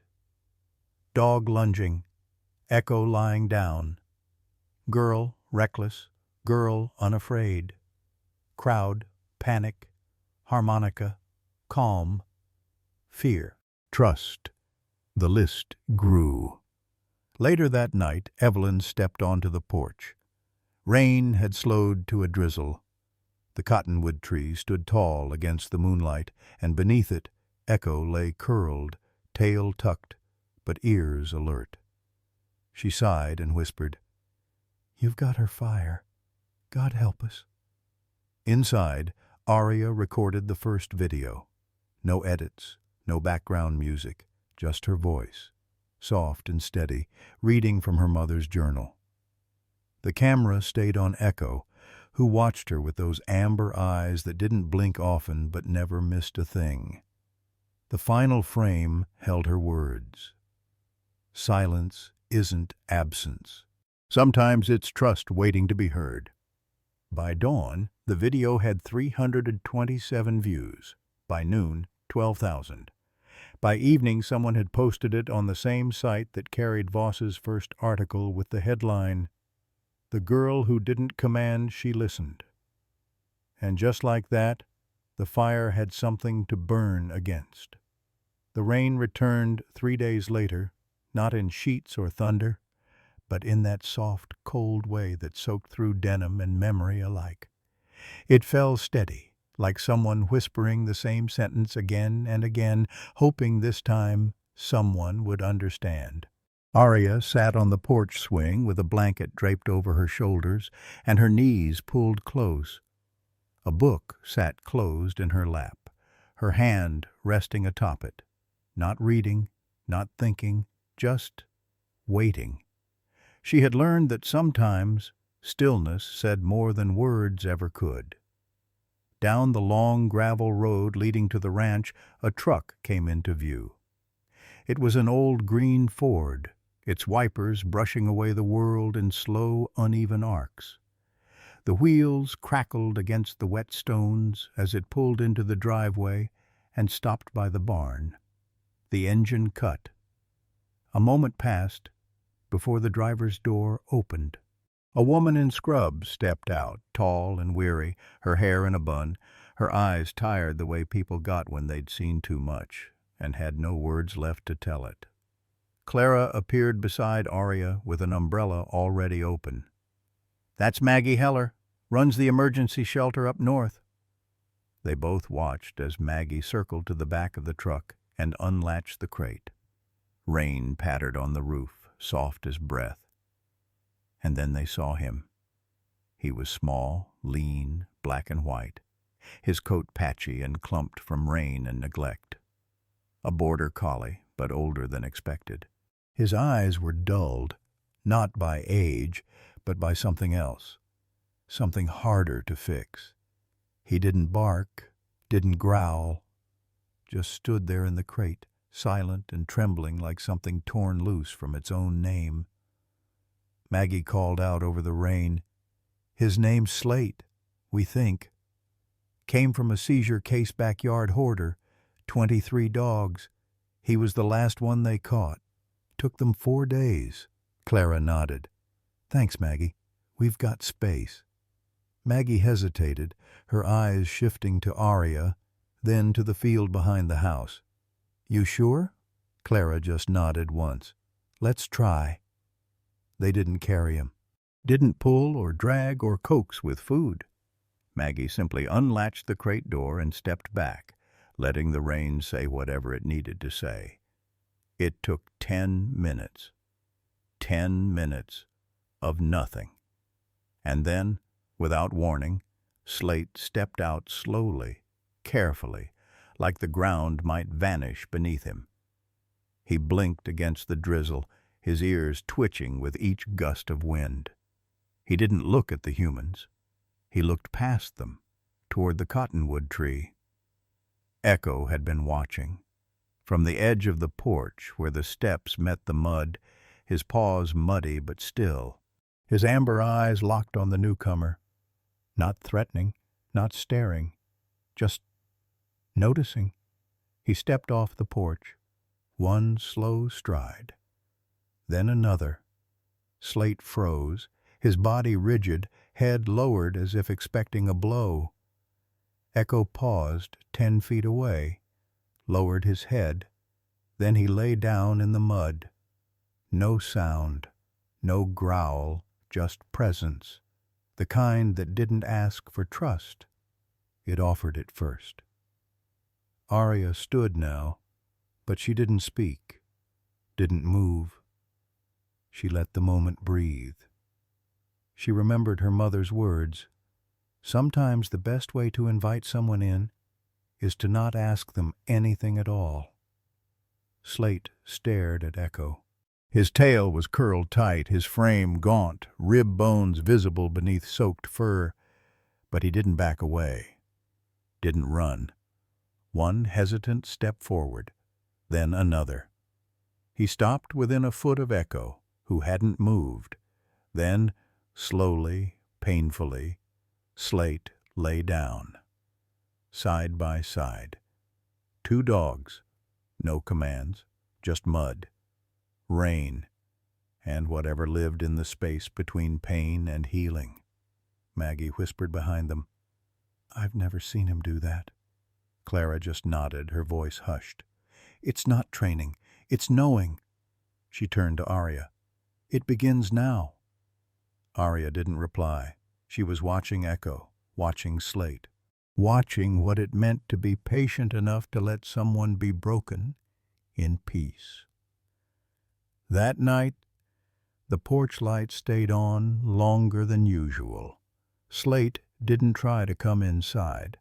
He curled up beneath the overhang, Echo beside him, both of them soaked but still. Arya brought out 2 dry towels and set them down nearby, close enough to reach, far enough not to frighten. She didn't pet, didn't speak, but before she went inside she left something between them. A small wooden tag she had carved herself the week before. It read, "Still here." The ranch changed.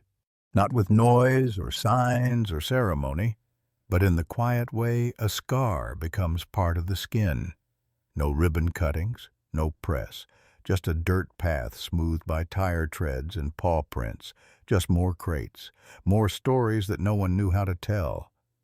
They came like ghosts, one by one, sometimes 2, sometimes whole litters, half-starved and wide-eyed, their ribs like fingers pressed against the skin from inside. The truck doors would open and the world would exhale something broken. Each one carried a silence so specific it felt like a name. Some limped, some snarled at shadows that weren't there. Others froze the moment they were set down, muscles locked, like their bodies hadn't caught up to the fact they were no longer trapped. Arya wrote them all down. Not just names, but patterns. The way some flinched at the clang of a gate. How others stopped eating when the wind blew through the barn too loud. She gave them stories, not because they were ready to be heard, but because they deserved to be remembered. Her notebook grew heavier with each new page. Echo didn't change either. He watched the way he always had, from the porch, from the pasture, from the base of the cottonwood tree. He moved with patience, like a tide coming in, waiting for each soul to step close enough to be touched without touch. They all reacted to him differently. Some barked, some lunged, some avoided him like he was a ghost too. But they learned, not from commands, but from his quiet. They saw how he never forced, never chased, never growled back. He just stayed, present, still. And over time some followed, not out of obedience, but recognition. There was Maple, a red-furred Labrador with torn ears who only drank water if it was set beside Echo's bowl. There was Wren, a whippet mix who spun in endless circles unless Echo lay in her path. There was Juno, blind in one eye, who hadn't let anyone touch her in weeks until Echo brushed her shoulder in passing and she didn't flinch. It was a strange sort of magic, the kind that didn't sparkle, the kind that didn't demand attention. But it worked. Evelyn took to sitting near the window, knitting with soft fingers that moved in rhythm with the rain. She watched Arya without interfering, watched her crouch beside kennels, not speaking, not petting, just letting the air fill with unspoken permission. Clara brought in volunteers from the vet school. Most didn't last more than a week. "This isn't what we studied," one of them whispered after a particularly difficult morning. "There's no protocol." Clara just nodded. "Exactly." Arya painted numbers on each kennel wall with a shaky hand, then scratched corresponding notes into her worn journal. Kennel number 7, tails only wag when backs are turned. Kennel at 12, sleeps only near the door, waiting for escape or return. Kennel number 3, flinches at whistling. Possible auditory trigger, she didn't diagnose, she documented. Because sometimes the wounds weren't physical, and sometimes naming something too quickly meant misunderstanding it forever.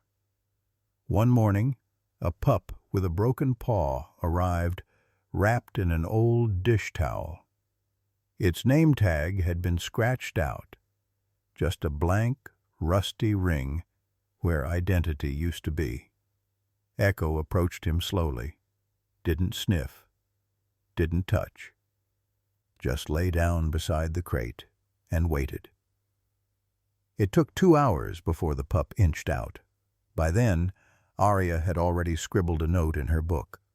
Number 18, doesn't know it's safe yet, but listens to silence better than sound.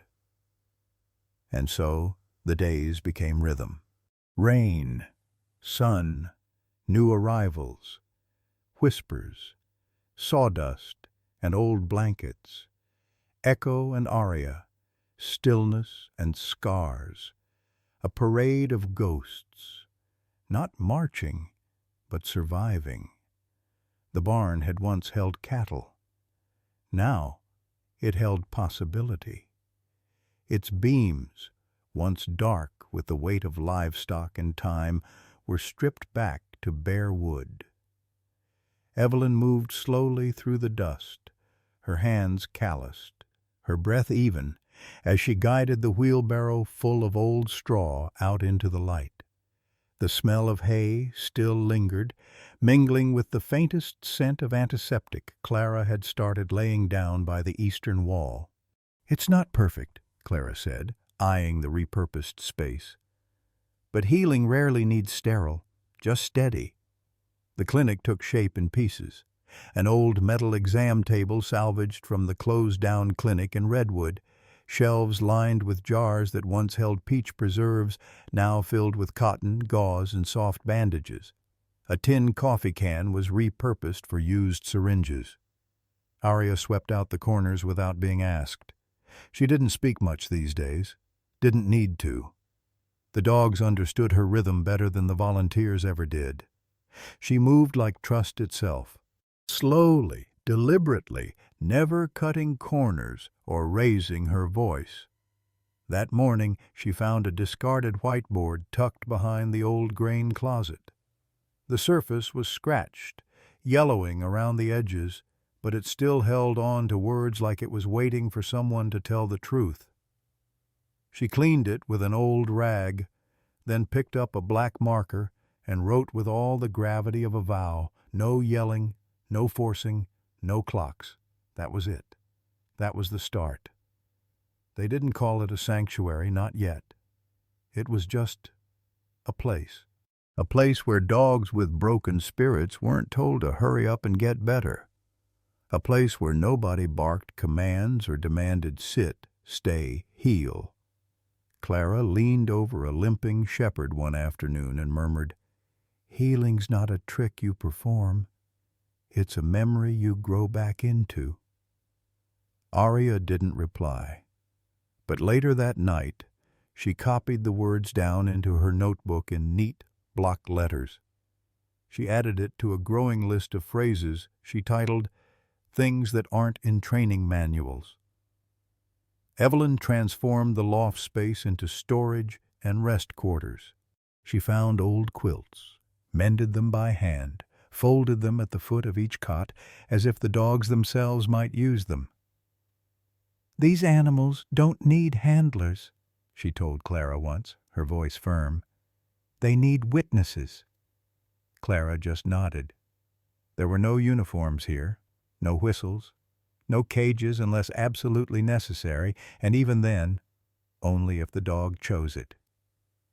One morning, a young Doberman with one clouded eye walked into the barn, circled the room, and, after 2 tense minutes, curled up in the far corner beside the supply shelves.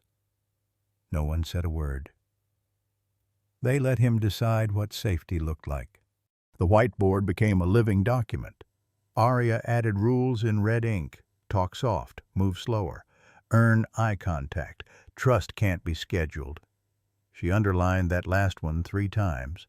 Sometimes she'd walk in and find a volunteer standing stiff beside a dog who refused to make eye contact. The volunteer would glance up, confused, desperate for a tip, a trick, a shortcut. Aria never offered one. She'd simply stand beside the dog, too, let the silence stretch, until something shifted. It always did. The word began to spread, not in news articles or broadcasts, but in whispers carried from one rescue to another, from shelters with backlogs and regrets. They called it the quiet path. Nobody knew who named it first, but it fit, because here the dogs weren't told to be better. They were told, be here. And even that took time. Echo was everywhere and nowhere.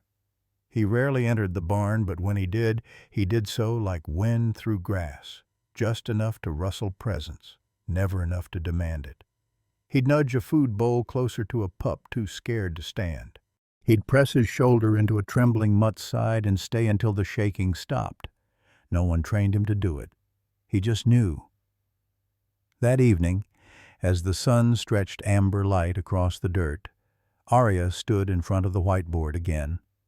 She erased the final line. No clocks. Instead, she wrote, "Time doesn't heal, but it listens." And beneath it, a smaller line in blue ink, so faint you had to squint. Delilah was right. Then she capped the pen, set it gently on the shelf below, and turned to the barn door. Outside, a new dog waited, silent, scarred, unannounced. But that was okay. They'd seen ghosts before, and they knew the first step was never a leash. It was just not leaving. The sun dipped low behind the cottonwoods, casting long, slanted shadows across the pasture.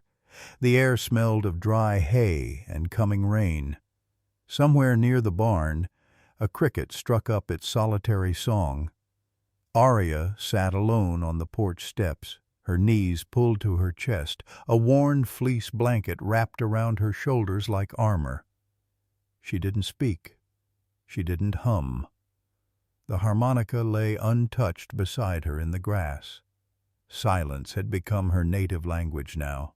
Not the strained silence of awkwardness, but the deliberate stillness of someone waiting, not for change, but for permission. In the distance, the pasture rustled. A shape hovered at the edge of the tall grass. Bramble. He hadn't always been Bramble. Once, in another life, he was Blitz, the dog dragged into the autumn fair in chains, foaming and snarling, a living cautionary tale. He had been pain in motion, fear masquerading as fury. And yet, when Echo had laid before him that day, not with dominance but presence, something broke. Or maybe something was returned. Still, since arriving at the ranch, Bramble had kept his distance. He wouldn't eat from a bowl while anyone was near, wouldn't drink if there were footsteps behind him, wouldn't enter the barn even when thunder rolled and other dogs fled for cover. Clara said it was trauma embedded so deep that even language had no root in it. Evelyn called it a soul still running. Aria didn't call it anything. She just waited. Each night she'd sit on the porch steps for exactly 1 hour before retreating. Never with expectation. Just availability. Like a beacon that didn't demand to be seen. And tonight, without fanfare, without warning, he came. Bramble's frame emerged through the golden dim, hesitating just past the edge of the fence line. His ears weren't pinned, but they weren't alert either. His posture spoke of uncertainty, not threat. A creature born of command, now hovering near something softer. He took 1 step, then another. Not toward food, not toward shelter, toward her. Arya didn't move, didn't even lift her eyes. Her body was as still as the dusk. Bramble paused 6 feet away, lowered his head, sniffed the air. 5 feet, 3, and then, with a motion so hesitant it felt holy, he lay down, right beside her, not touching, but close enough that his breath stirred the edge of her blanket. Arya exhaled through her nose, slow and soundless. The air trembled, and then there was movement again. A second shadow glided across the grass. Echo. He came from the side of the barn, where he'd been silently watching like he always did. Guardian, not guardian. Ghost, not ghost. He didn't approach fast or slow. He didn't bark or signal. He just arrived. And without breaking stride, Echo lay down beside Bramble, mirroring him. 3 forms: a girl with no words, a dog who had lost his name, and one who had once been nothing but name, now only presence. They lay like that for minutes. No command had been given, no treat exchanged, only trust, earned, not taken. The porch light flickered on behind Arya, casting a golden ring around the 3 of them. Evelyn stood at the doorway with a cup of chamomile tea in hand, but she didn't speak either. Some things, when spoken, get smaller, and this wasn't meant to shrink. Later that night, Evelyn tucked a blanket over Arya's sleeping form still on the porch, head tilted gently toward Bramble. She looked down at the 2 dogs curled beside her granddaughter and whispered, "Delilah would have called that a sermon." Behind her, Clara nodded quietly. One without a pulpit. In the journal that Arya left open beside her beneath her last scribbled note about silent permission, a new line was added in soft pencil. "They don't come when they're ready. They come when they believe you won't use that against them." There were no whistles, no commands, no clickers, just the wind brushing through pasture grass and the quiet rhythm of paws over earth. At the Quiet Path Sanctuary, learning didn't start with instruction. It started with observation. And Echo had become the lesson.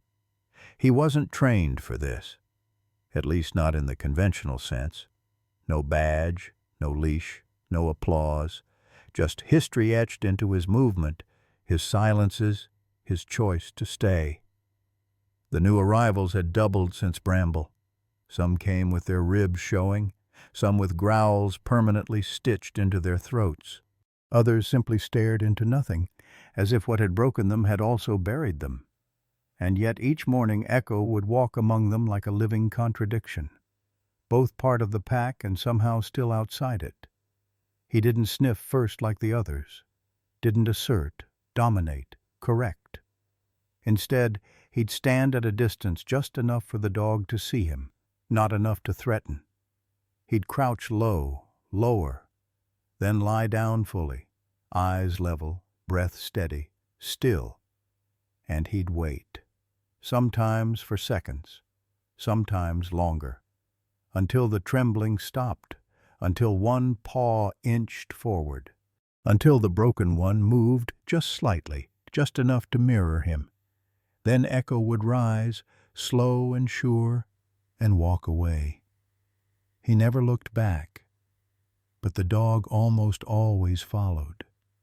Word of it spread, not virally, not like a headline, but like something people whispered about in the produce aisle, or after church, or on back porches.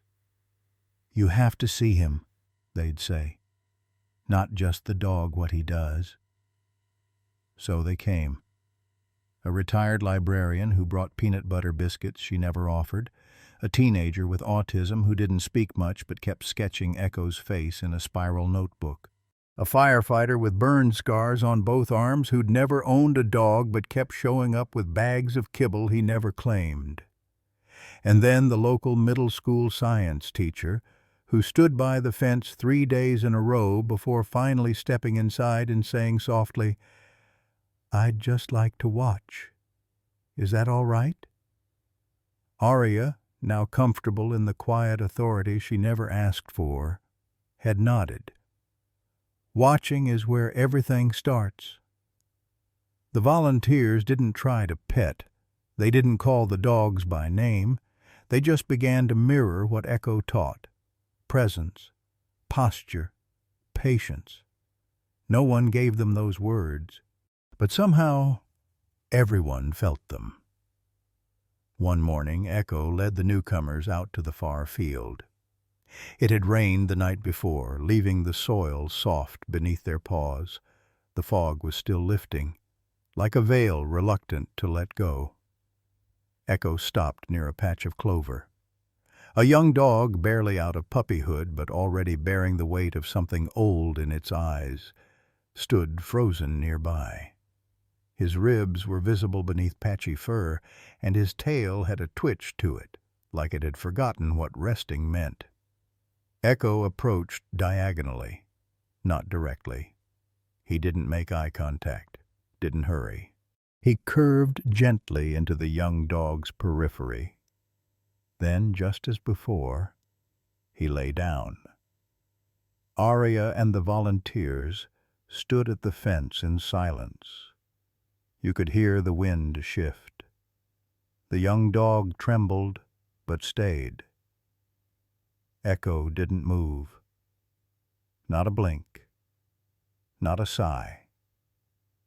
It took 10 minutes. But then, a miracle disguised as muscle memory. The young dog crouched, sank, laid down.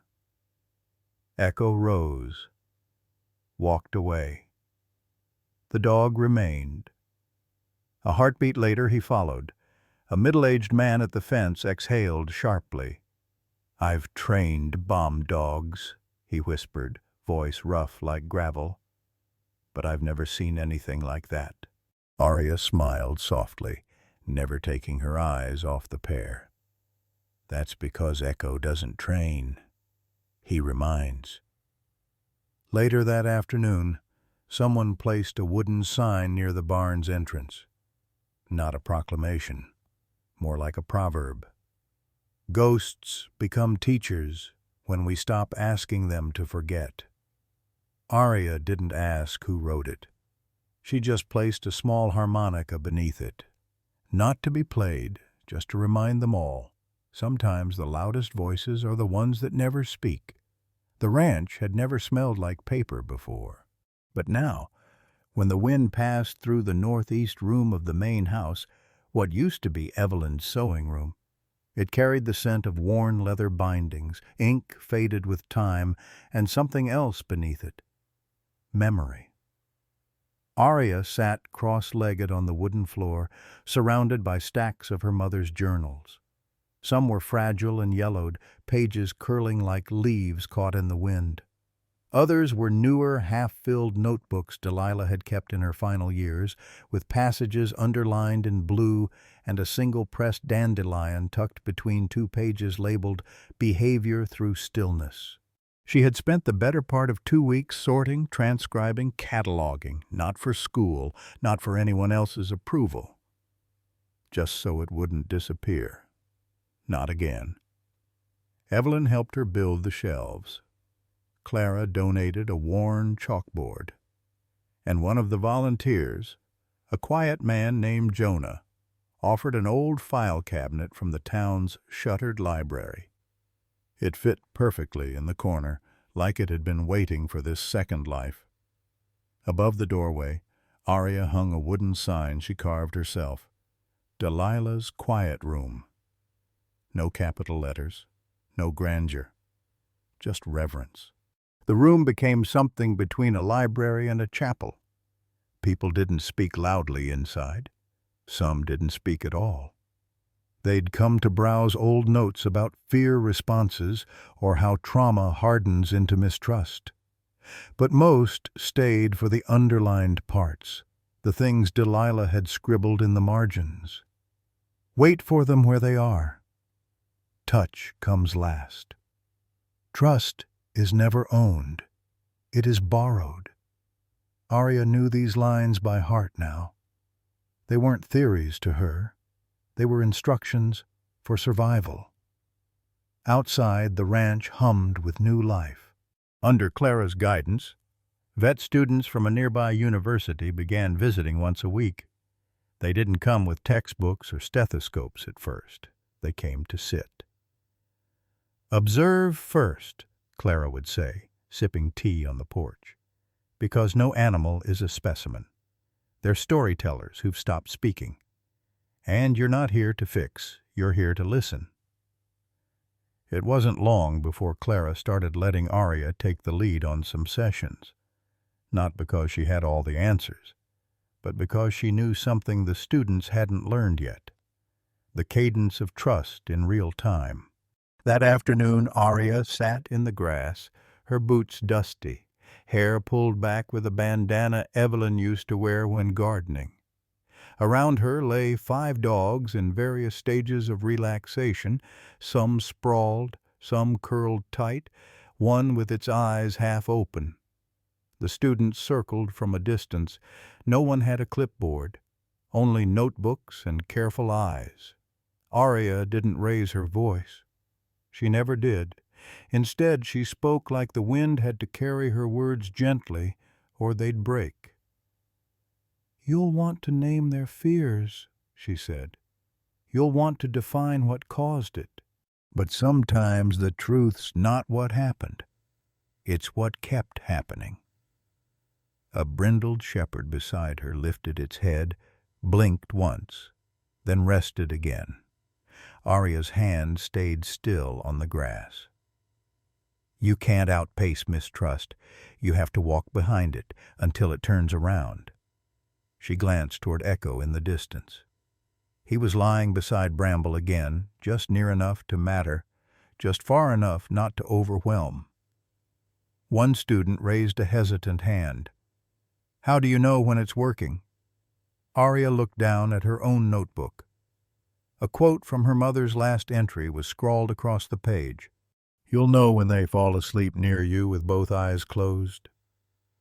She didn't read it aloud. She just smiled faintly and whispered, "You'll know." That night, Evelyn found Aria in the library room, placing fresh labels on each journal spine. She watched her granddaughter for a long moment, then asked quietly, "Are you tired?" Aria shrugged. "Not really." "You sound like her," Evelyn said, her voice thin but proud. "No," Aria replied, pausing to straighten a slightly crooked stack. "I just hear her better now." She placed a worn harmonica case at the base of the bottom shelf, not to be touched, not any more, but as a reminder.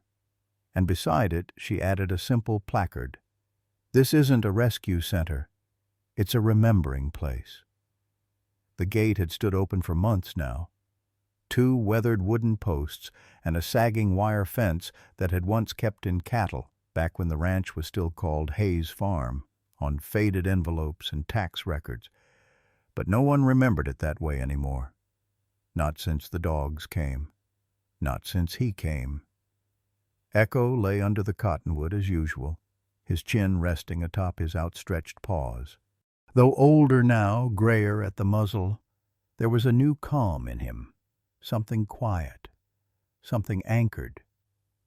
He watched the figures moving near the gate with soft eyes that blinked more slowly these days, as if weighing time differently than humans did. Jonah stood atop a ladder, steadying the plank of wood Evelyn had carved the day before.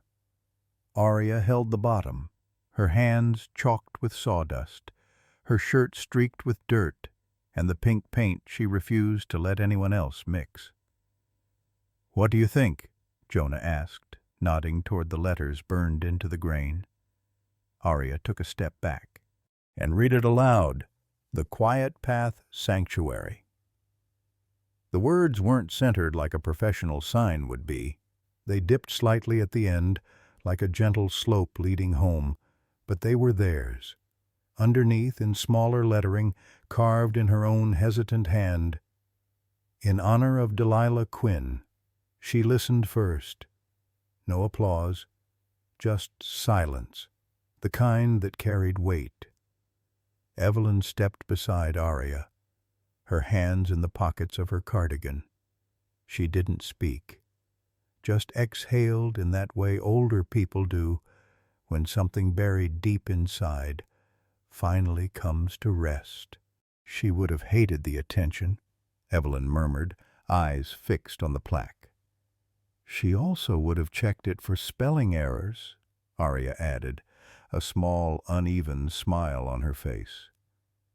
They stood like that for a long moment, until Clara joined them from the porch, drying her hands with a towel. "You could have called it anything," she said gently. "Why the quiet path?"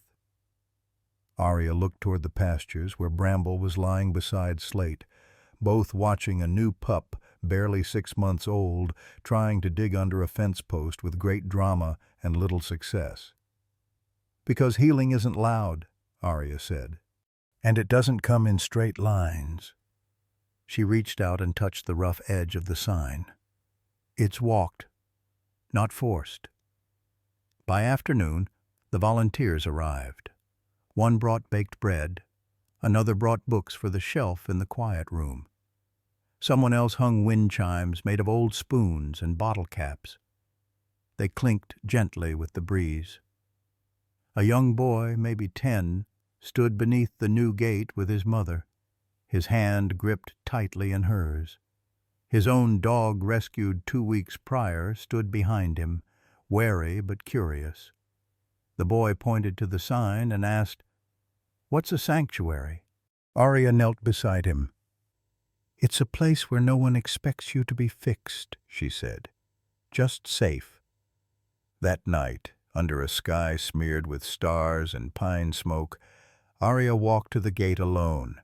She ran her fingers over the engraved name like a prayer. Echo padded up behind her, not to interrupt, but to join. He sat down beside her, pressed his side gently to hers, and lifted his nose to the wind. Aria didn't say anything, neither did he. There was no command, no gesture, no praise, only presence. And sometimes that was enough to rebuild a world. The truck pulled in just past noon, dust spiraling behind its dented tires like the gravel wasn't sure it wanted to remember this visitor. It was just an old GMC, one door creaking too loud, bumper held by wire and hope. Aria watched from the porch, hands dusted with feed. She didn't move right away.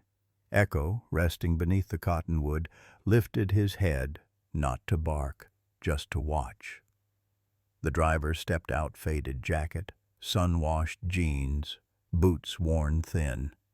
His hair was darker than Grayson's, but the bone structure and tired eyes were the same. Caleb Voss stood at the gate, unsure if he was welcome. Aria crossed the yard, curious rather than cautious. Caleb held out a manila envelope, corners worn, flap bent.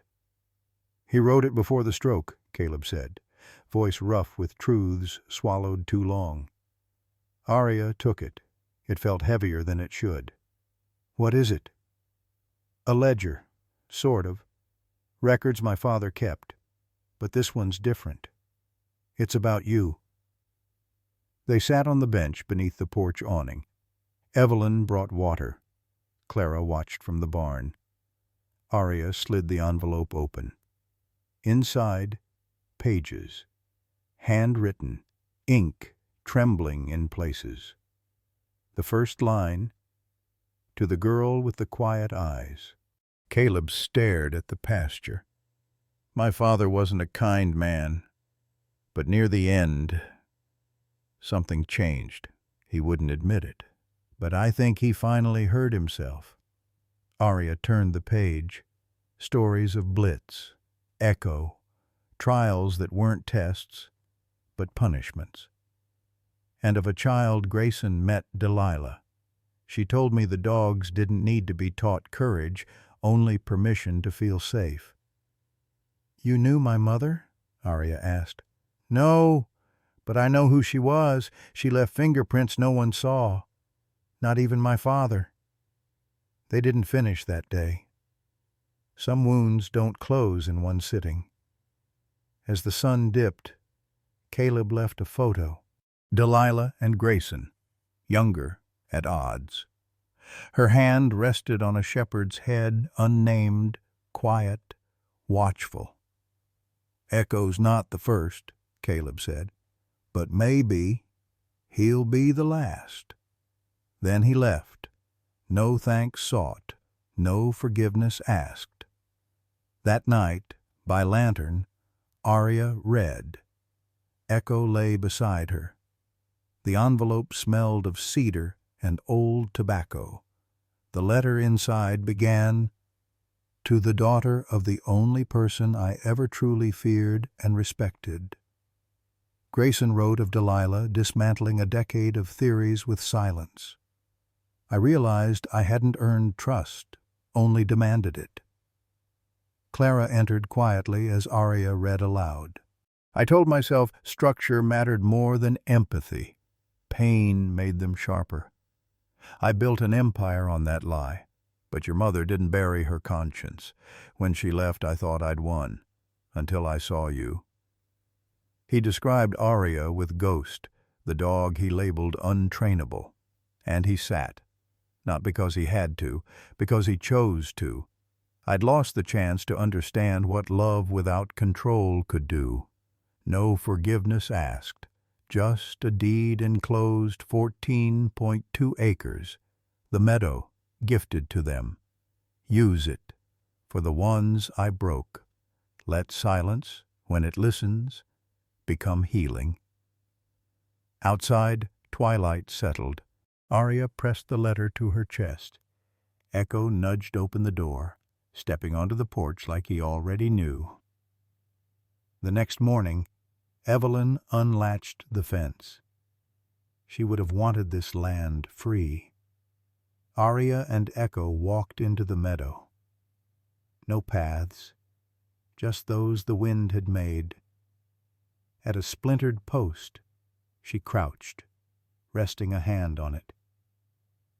"I used to think I needed to fix you," she whispered. "But you were never broken, just unheard." Echo blinked, listening. Arya smiled, damp-eyed. "I didn't change you, Echo. I just stayed quiet long enough." Echo leaned into her side, not submission, but trust. Together they faced the field where the sun draped everything in amber.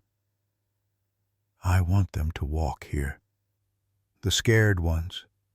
The ones with numbers for names. I want them to know they were always more than what was done to them." Echo sat, sentinel of peace. From the barn came Slate and Bramble, drawn to the quiet. Arya glanced back. "Looks like word spreading." And as the wind shifted, lighter, freer, it felt like a promise made, one that needed no witness, only keeping. The meadow had changed, not because of fences coming down or grass turned into paths, but because of what filled the air. No longer heavy with silence, it pulsed with belonging.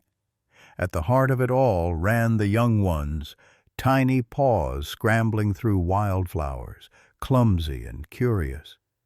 A beagle mix named Tilly barked at a dragonfly. 2 half-grown shepherds wrestled playfully. Even Slate, once afraid to move, trotted after a tennis ball. There were no collars, no orders, only freedom wrapped in fur and light, and leading them quietly, steadily, was Echo. His gaze swept the edges, not out of fear, but protection. The others followed his rhythm, pausing when he paused, adjusting when he circled.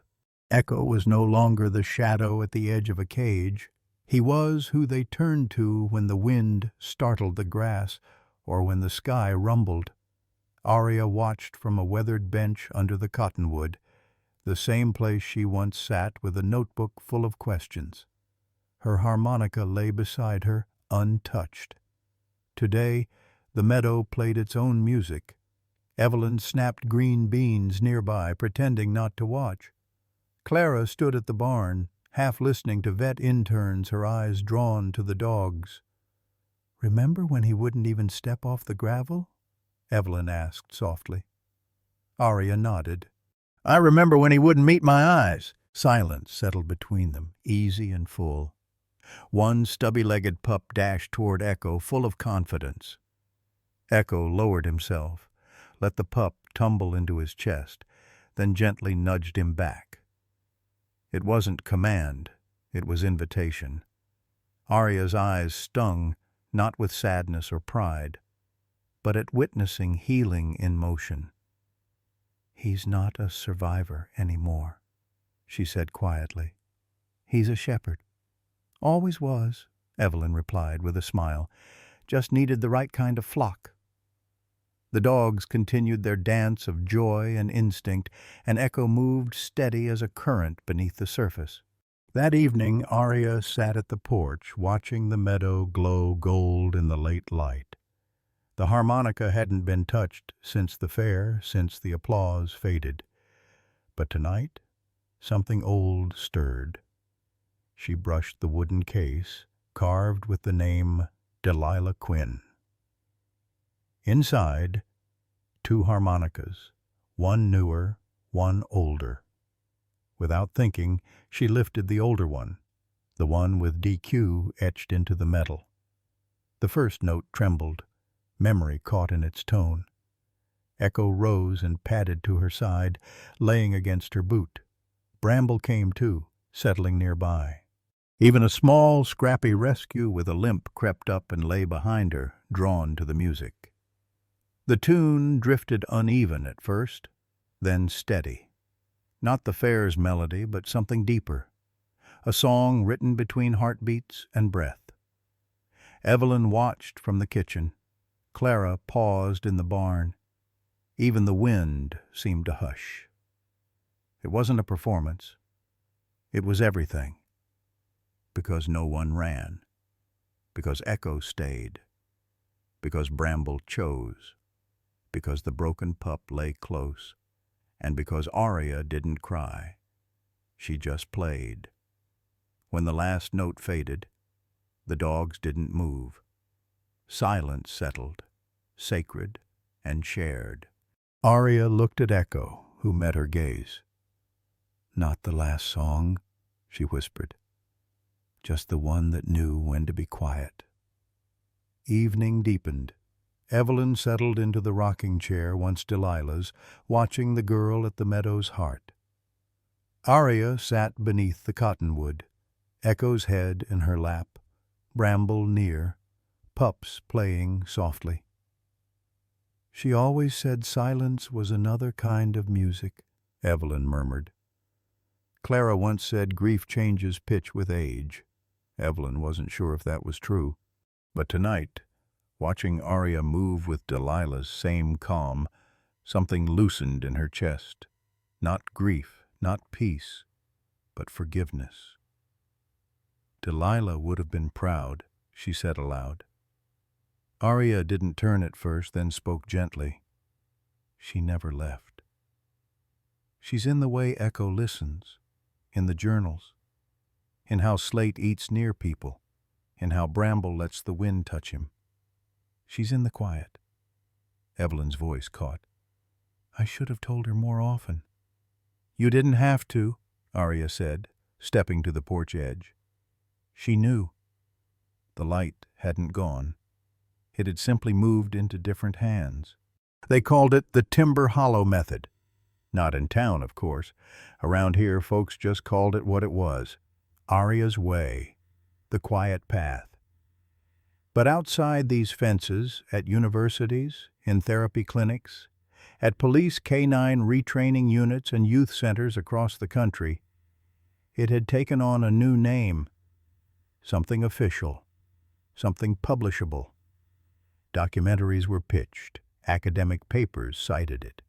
An entire segment on the National Canine Welfare Conference was dedicated to it, complete with diagrams, study outcomes, and even a panel titled Listening Before Leashing, Echo's Legacy.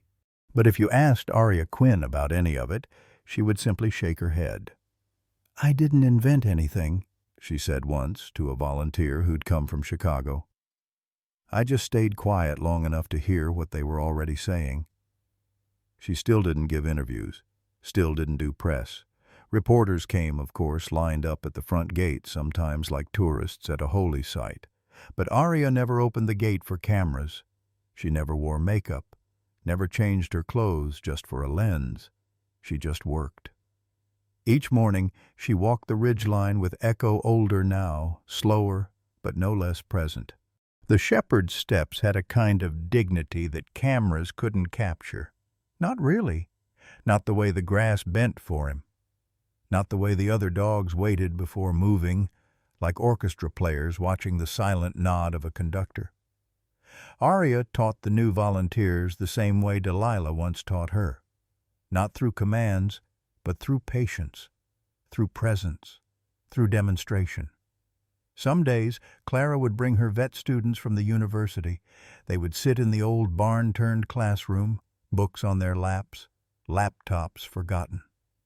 Aria spoke little, but when she did, it was enough. "There are dogs who flinch at every door hinge," she told them one day, seated cross-legged on the dirt, Echo's tail brushing her boots.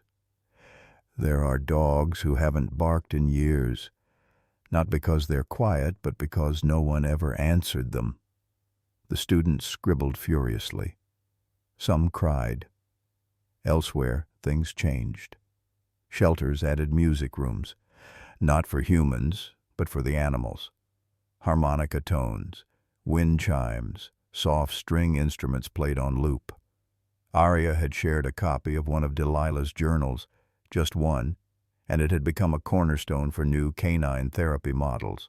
Police departments in 3 states introduced voluntary de-escalation protocols for retiring canines. Not all accepted. But the shift had begun. One officer, who had once met Echo at a demonstration in Denver, wept after holding hands with a child and watching Bramble, the once foaming threat, allow the child to tie a scarf gently around his neck. "Never thought I'd see him blink, let alone bow his head," the officer said. And still Aria remained in Timber Hollow. She woke early, tended to the animals, read new entries into her notebook, not to be published, just to be remembered. Her legacy was never loud. It was not tied to a podium, a stage, or a broadcast. It lived in the silent gestures of changed people, in the softer handling of trembling dogs, in the ripple of something as small as patience, reaching places Aria might never see with her own eyes. But she didn't need to. The truck pulled up just after dawn dust, trailing like smoke across the meadow road. It wasn't uncommon anymore. People brought dogs here the way some brought loved ones to hospice or rehab, half hope, half prayer. They didn't always say much, just left a folder, a name, a look that begged, "Please try." This one didn't even bark, didn't whimper, didn't tremble. He just stood there, still as stone in the back of the rusted animal transport. Eyes glazed, muzzle scarred, legs locked as if bracing for pain. The handler, young, cautious, clearly out of his depth, opened the latch like it might explode. "Name's Marshall," he muttered. But he doesn't respond to it. No one moved. Not Aria, not Clara, who stood nearby with medical gloves still on, not even Bramble, lounging beneath the barn shade with 3 younger dogs nestled against him. But Echo rose. No rush, no sound. He stood from the shaded porch where he'd been lying, joints stiff with age but eyes unclouded. And he walked slow, steady toward the truck, as if this moment had happened 100 times before. Because it had. Because this was the rhythm of the place now. The arrival. The assessment. The approach. Echo didn't need commands. He had become the command itself of calm, of waiting, of not flinching first. Marshall, if that was his name, watched the older German shepherd approach. His ears twitched, not up, not down, just tracking. Echo stopped 3 feet away and sat. Not a challenge. Not an invitation. Just a statement. I'm here. You're not alone. I won't touch you. But I'm not leaving either. Marshall stared at him for a long, long time, then lowered himself cautiously into a crouch, still facing forward, never making eye contact. And Echo mirrored him. The humans didn't speak. It wasn't necessary. These were not moments for words. They were echoes soft, returning things rippling backward and forward across time. Clara stepped closer to Arya. That one's going to take time. Arya nodded. So did the others. That night, Arya logged Marshall's arrival in her notebook. 0412. Male, SR4IO, muzzle scarring, eyes hypervigilant. Will not eat from human hand. Watched Echo for 47 minutes without moving. She closed the notebook and set it on the shelf beside Delilah's harmonica case. The moonlight caught the curve of its silver edge. Arya didn't open it. Not yet. The songs would return in time. Outside, Echo lay beneath the cottonwood again, his body a little slower, his breathing deeper, but his presence still held like gravity. And a few feet away, Marshall did not sleep. But he did not run either. He simply stared at Echo under the darkening sky, chest rising in broken rhythm, ears half folded, legs tucked not in defense, but in unfamiliar rest. A new arrival, a new cycle, a new chance. And Echo, still leading, even in silence, even in age, even in the last, most sacred work of all, leaving a legacy without needing to say goodbye. The cottonwood tree had grown broader with the years, its branches now bending in slow, wise arcs, casting a mosaic of light across the dry grass below. Arya Quinn, now in her early 20s, sat at its base, knees drawn in, her notebook resting against one leg. She wasn't writing today. She didn't have to. From where she sat, she could see everything. The barn, the expanded meadows, the footpath volunteers used to bring water buckets and medical kits, and beyond that, scattered across the land like brushstrokes dogs of every color, size, and scar, trotting, resting, rolling in the dirt, some chasing each other in awkward half-limps, others lying still but not tense. A gentle, functioning chaos. Beside her sat a new volunteer, maybe 17, nervous, uncertain. He had that posture she recognized in herself from long ago, shoulders too tight, back too straight, eyes flicking everywhere as if something might break and he'd be blamed. He opened his mouth to speak but hesitated. Arya didn't look at him when she answered. She just stared ahead, voice low and steady. "The world's loud," she said. "We don't have to be." The boy blinked, unsure if she was quoting someone or just saying it for the first time. Either way, it felt final. Quiet truths always did. There was a long silence between them. Not awkward. Just whole. Then, out in the field, a group of 5 dogs broke into a slow, steady formation. Not taught. Not commanded. They simply moved together, like a breath turning physical. One led, the others followed without rush. Bramble was among them now, his pace measured, his body thick with age, but his presence still anchored the group. But it wasn't him Arya was watching. It was the last dog in the line, the youngest, just out of recovery, light tan coat with a dark saddleback, slight hitch in the back leg from an old break. She hadn't named him yet. Some names came quick. Some needed to earn their way in. The young dog paused. Mid-step, mid-chase, he turned his head and looked back. Not at the group, not at the field, not at the sun-bleached barn or the hay bales stacked like forts. He looked at her, eyes still, waiting, and for a single breathless instant, Arya forgot the years between, because they were his eyes, not by breed or color, but in the weight they carried, the knowing, the listening, like Echo used to, like Echo still did, in every corner of this place, in every rule written without ink, in every silence that no longer felt empty. The dog didn't stay long. He turned back toward the others and rejoined the line. No urgency, no demand, just presence.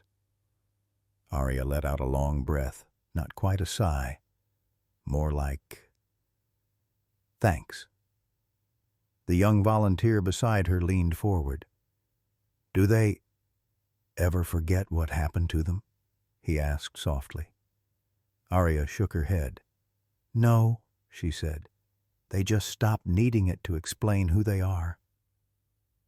The wind stirred the leaves above them, and something soft and dry tumbled past, like an old note finally released.